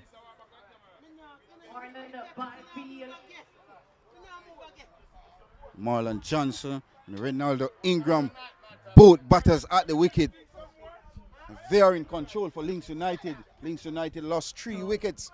But these 2 middle order batters, very capable Here's batters. Byfield into Johnson. Johnson's hitting that one over cover and into the boundary. And that's going to go for an SDC 4. One bounce into the boundary. 82 now for 3. Top shot. Johnson goes on to 18 for 9. Johnson, I believe, is now the crucial man in deciding what happens in this game. He's looked the most comfortable at the crease of all the batsmen so far from Lynx. It's now 82 for 3. Top shot from Marlon Johnson, hitting the left arm spinner over extra cover. Yeah. Not an easy shot to play, and he did it and made it look very easy. Very easy. Here's Byfield into Johnson. Johnson is sitting back and hitting that one down to the man at long off, and only one will result. The score now moves on to 83 for 3.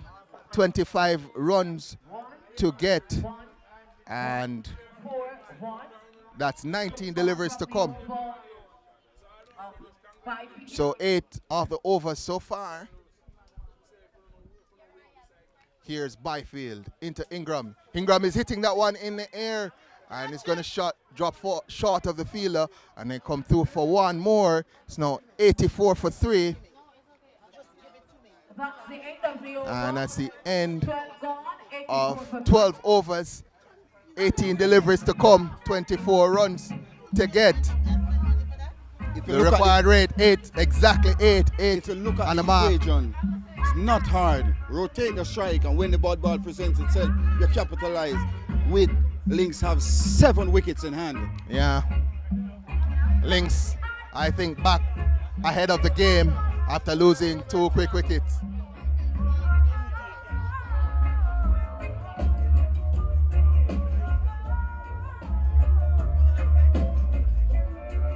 So Ingram is going to be on strike.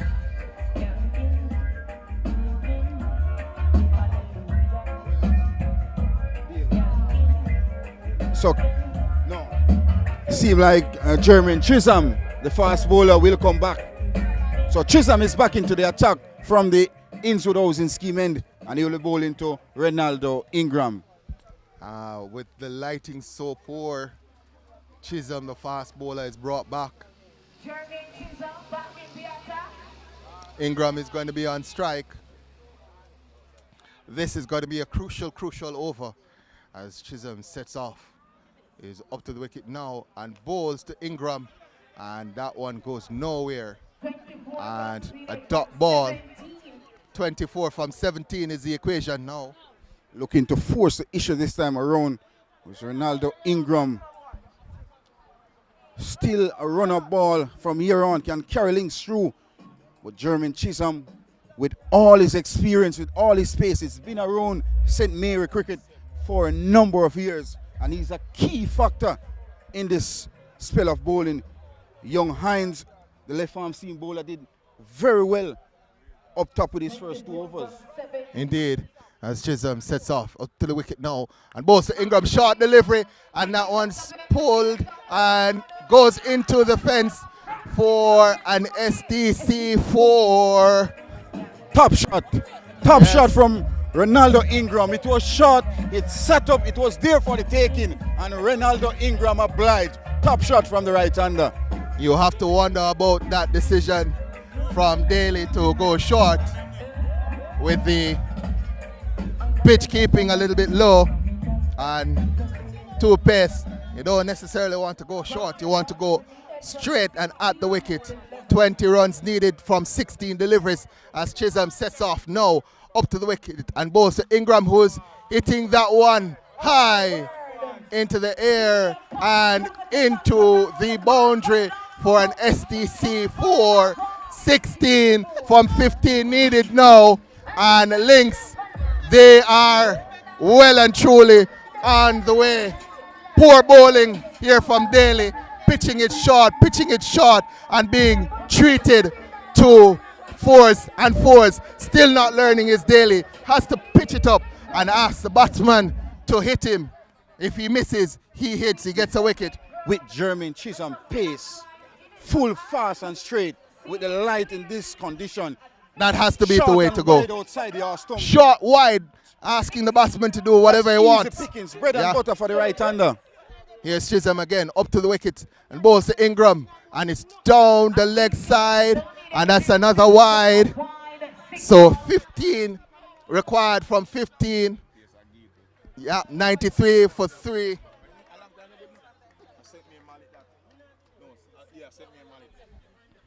This over so far has changed the game significantly Here's for the Lynx Chisholm United again. team. What is he going to do with this one? His ball short again, and that has been dispatched.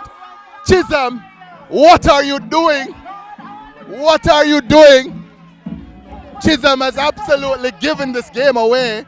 That one dispatched for a Ray and Nephew 6 maximum from Ingram.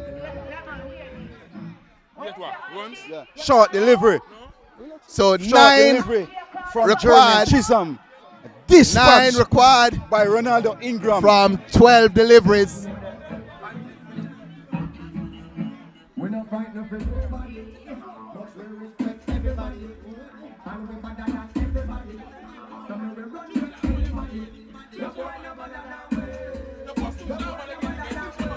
So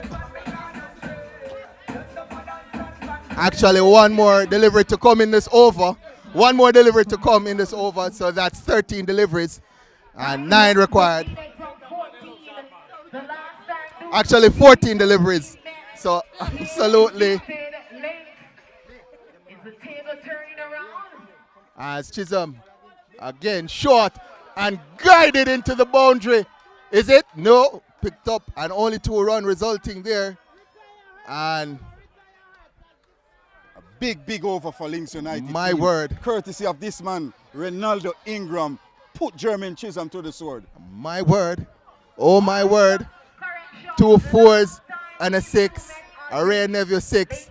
And that means that we've had 17 off the over so far. One more delivery to come as Chisholm is up to the wicket. No, what an awful delivery. He's hit him in the chest. I thought that one slipped out of his hand and the batsman is on the ground and we're starting to wonder.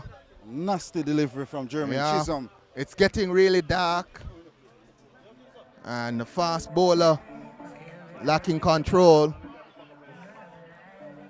17 of the over so far, and that may be a no ball.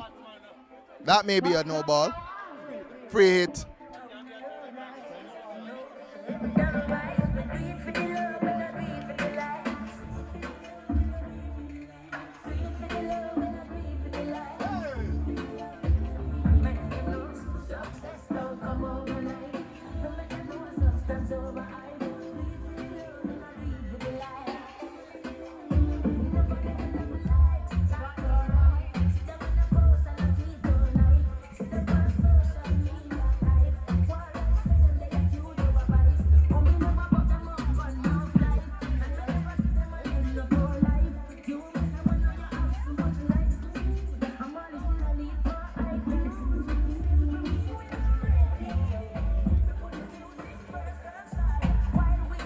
So some delays here.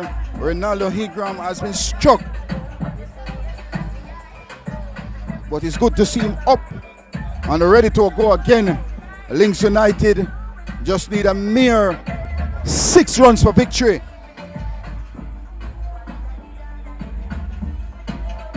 And it's a free hit as well to Ronaldo Ingram. You can see from the expression on the faces of the Gail team that they have pretty much given up. This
are clearly on top.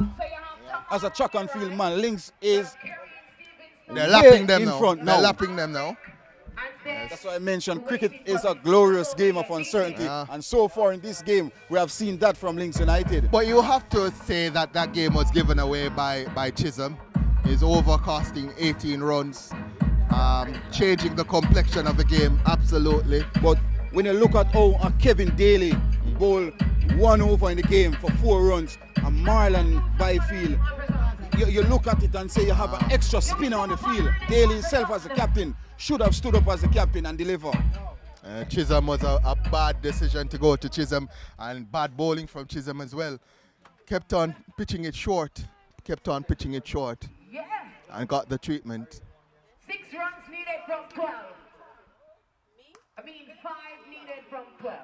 No, What makes that 4? 4 needed from 11 Is on the outside of the gate about to enter. as we are about Should we call it to shall get we? to the end of this one. Can we call 1 hit away from Lynx it 50 from St. Anne, making it into the semi-finals. 4 from 11. 4 needed from 11. Marlon Johnson is the batter on strike. 4 from 11.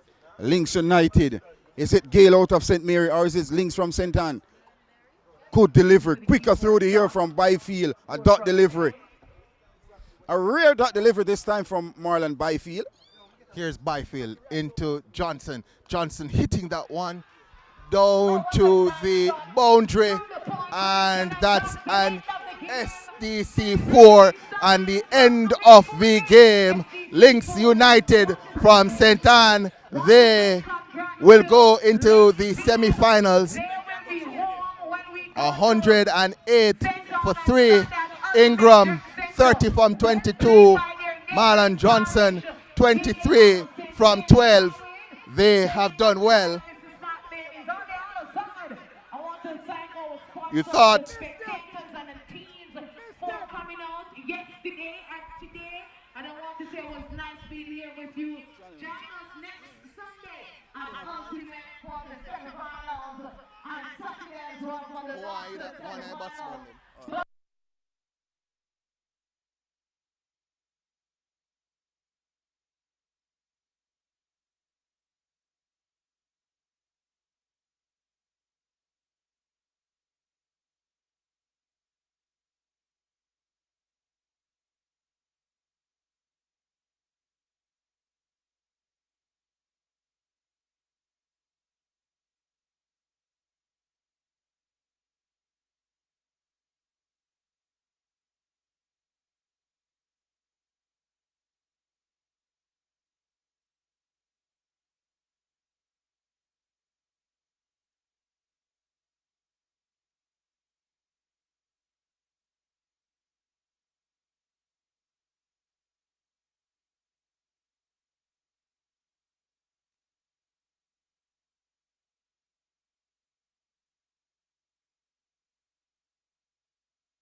We are here with Othniel Pennant. And Othniel Pennant Your team came out today in a quarterfinals game, and what a remarkable finish it has been to the day's procedure. Yes, definitely. We thought about it from earlier, so we need to play one of our best games. We have two more important games, well, three important games, and this was the first one, you know, so we get this one out of the way and we move on to the next. At one point in time, Damian Bryce and Gilzine was at the wicket. Runs was very easy to come by, but losing a Gilzine and a Bryce, and then a Dietmar Anderson run out. How was your feeling in the dressing room? Well, I'm never in doubt, you know, we have good batting, and we have Marlon Johnson, who's highly experienced to bat at 5, you know, Reno, who's currently in his thing in terms of cricket in Jamaica, scoring a lot of runs, so we're never in doubt, you know, it's just for us to hold our composure. I'm glad you mentioned Marlon Johnson. He was outstanding. Marlon Johnson, with all his experience, batted like a master. Yes, definitely. You know, arguably he's one of the better batsmen over the years. You know, so I'm very happy that he could have bring it home for us today. What is special about the game, the turning point in the game, when you break in the rain, you came back and bowled at 3.1 overs for I think a mere 16 runs. That was a turning point. Yeah, yeah, definitely. I thought the rain break came at a good time because we saw that Semi was getting a good.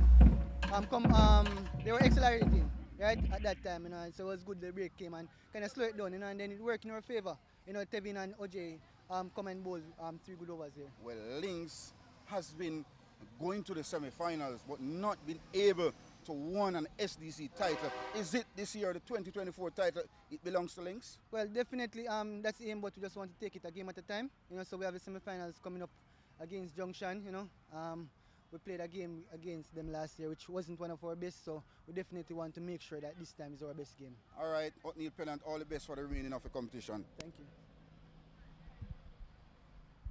Coach ready, cash.